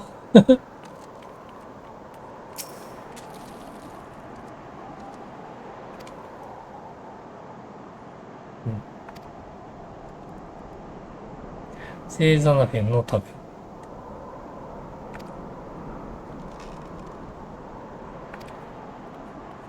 第3分隊は有派生。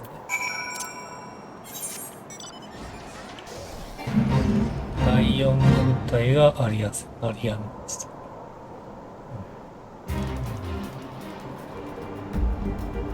第1と第2はわかんないです。第1はイルベートですね。第2は誰だ？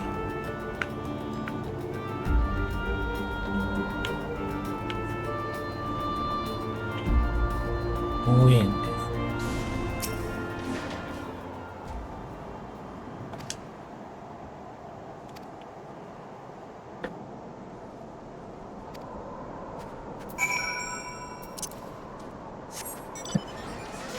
あそこに行くのかよ。いやー、結構行き来させられてるね。うろちょろさせられてますね。さっき言ったじゃんっていう場所です。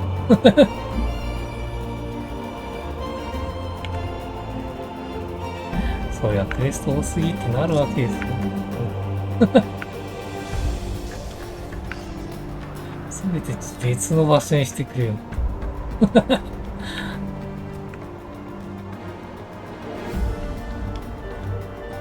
新しい足だ。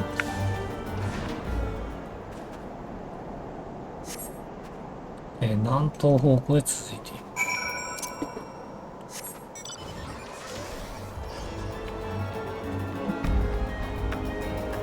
第3分隊のために東。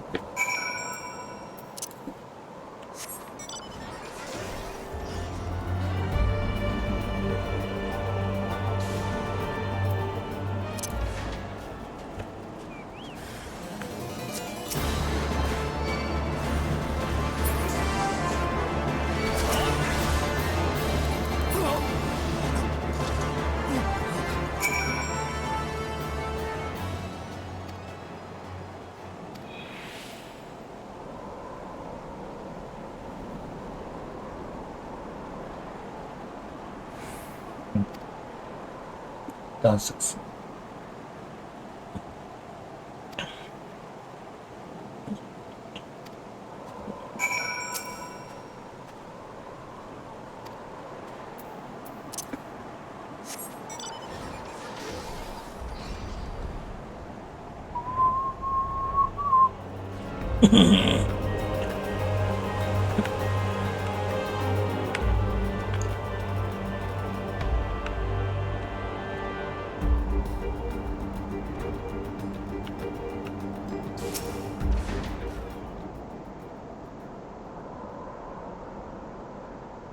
ああ、どうしよう、まだ来てないか。妙な往復の連中に追われて、チリチリになっちまった。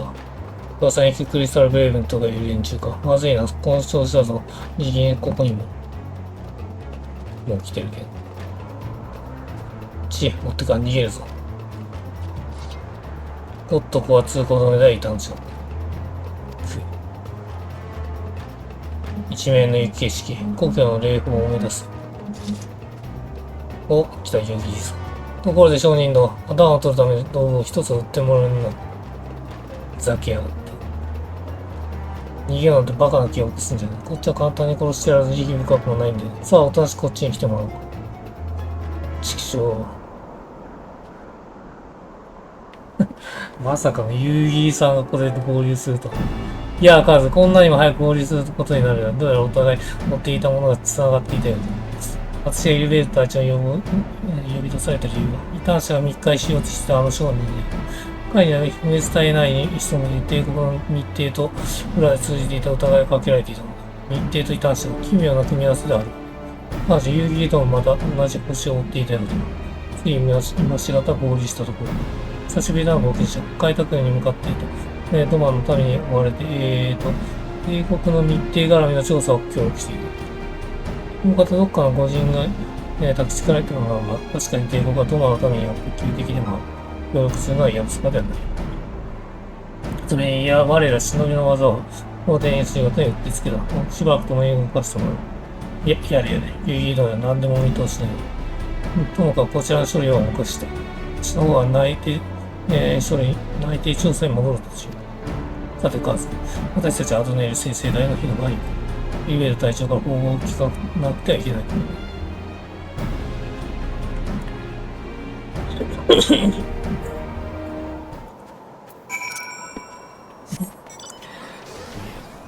か、道的に一定の関連が出てくると思う。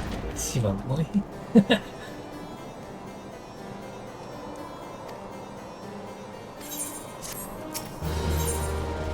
絡まりある意味。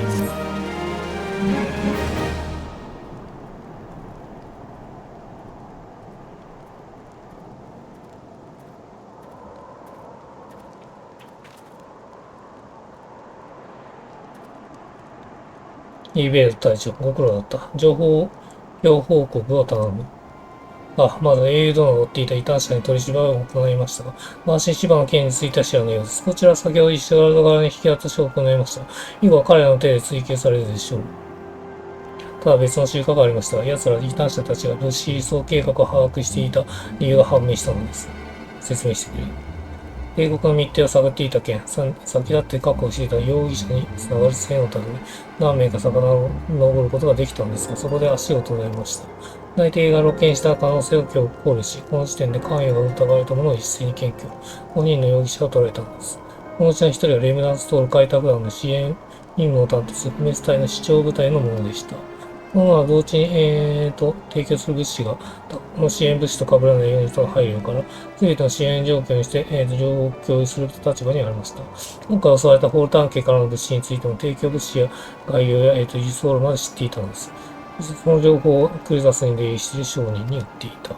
それが先ほどの。情報を買った、商人をつけ止め、尋問したところ、異端者のシンパだったことが判明したのです。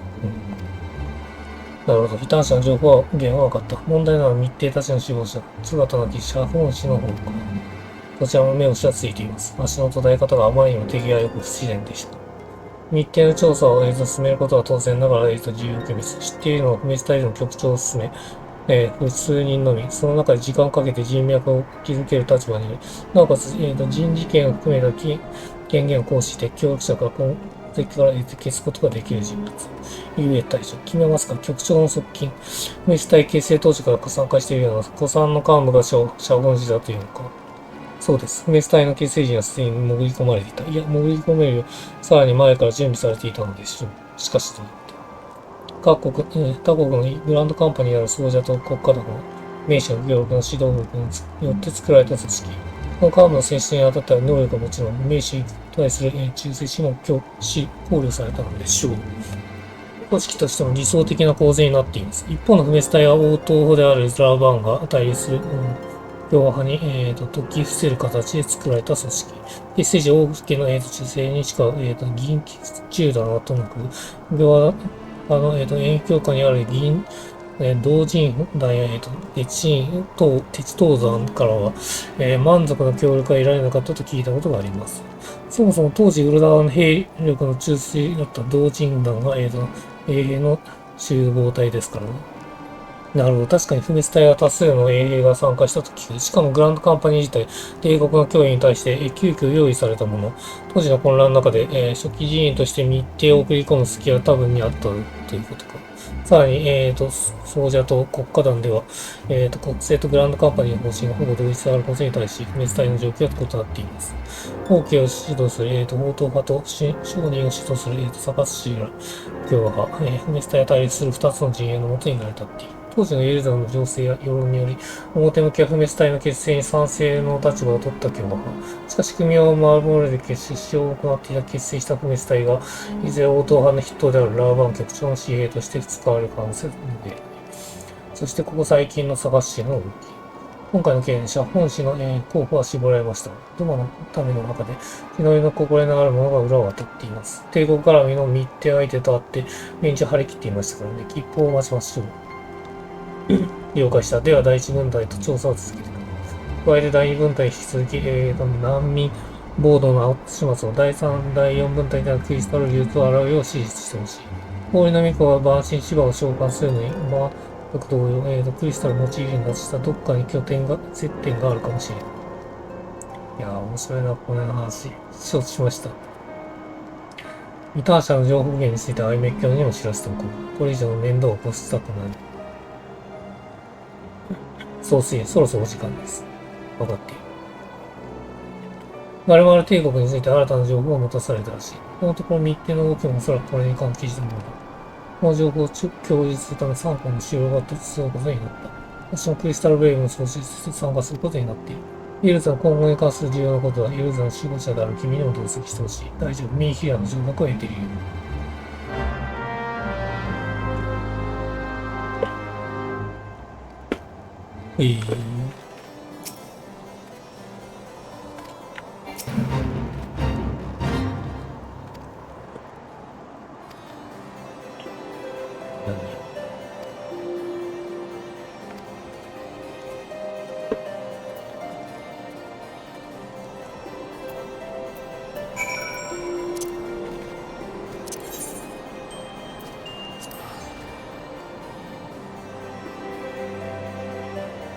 まだまだな。そうですね。見えますかこれ。ブリダニアなんで。これがいいですね。これ区切りましょうか。この後もう一度相手のイベントがしてくるんだと思うんです。アネさん。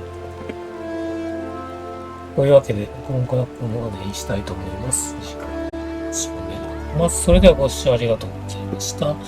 おやすみなさい。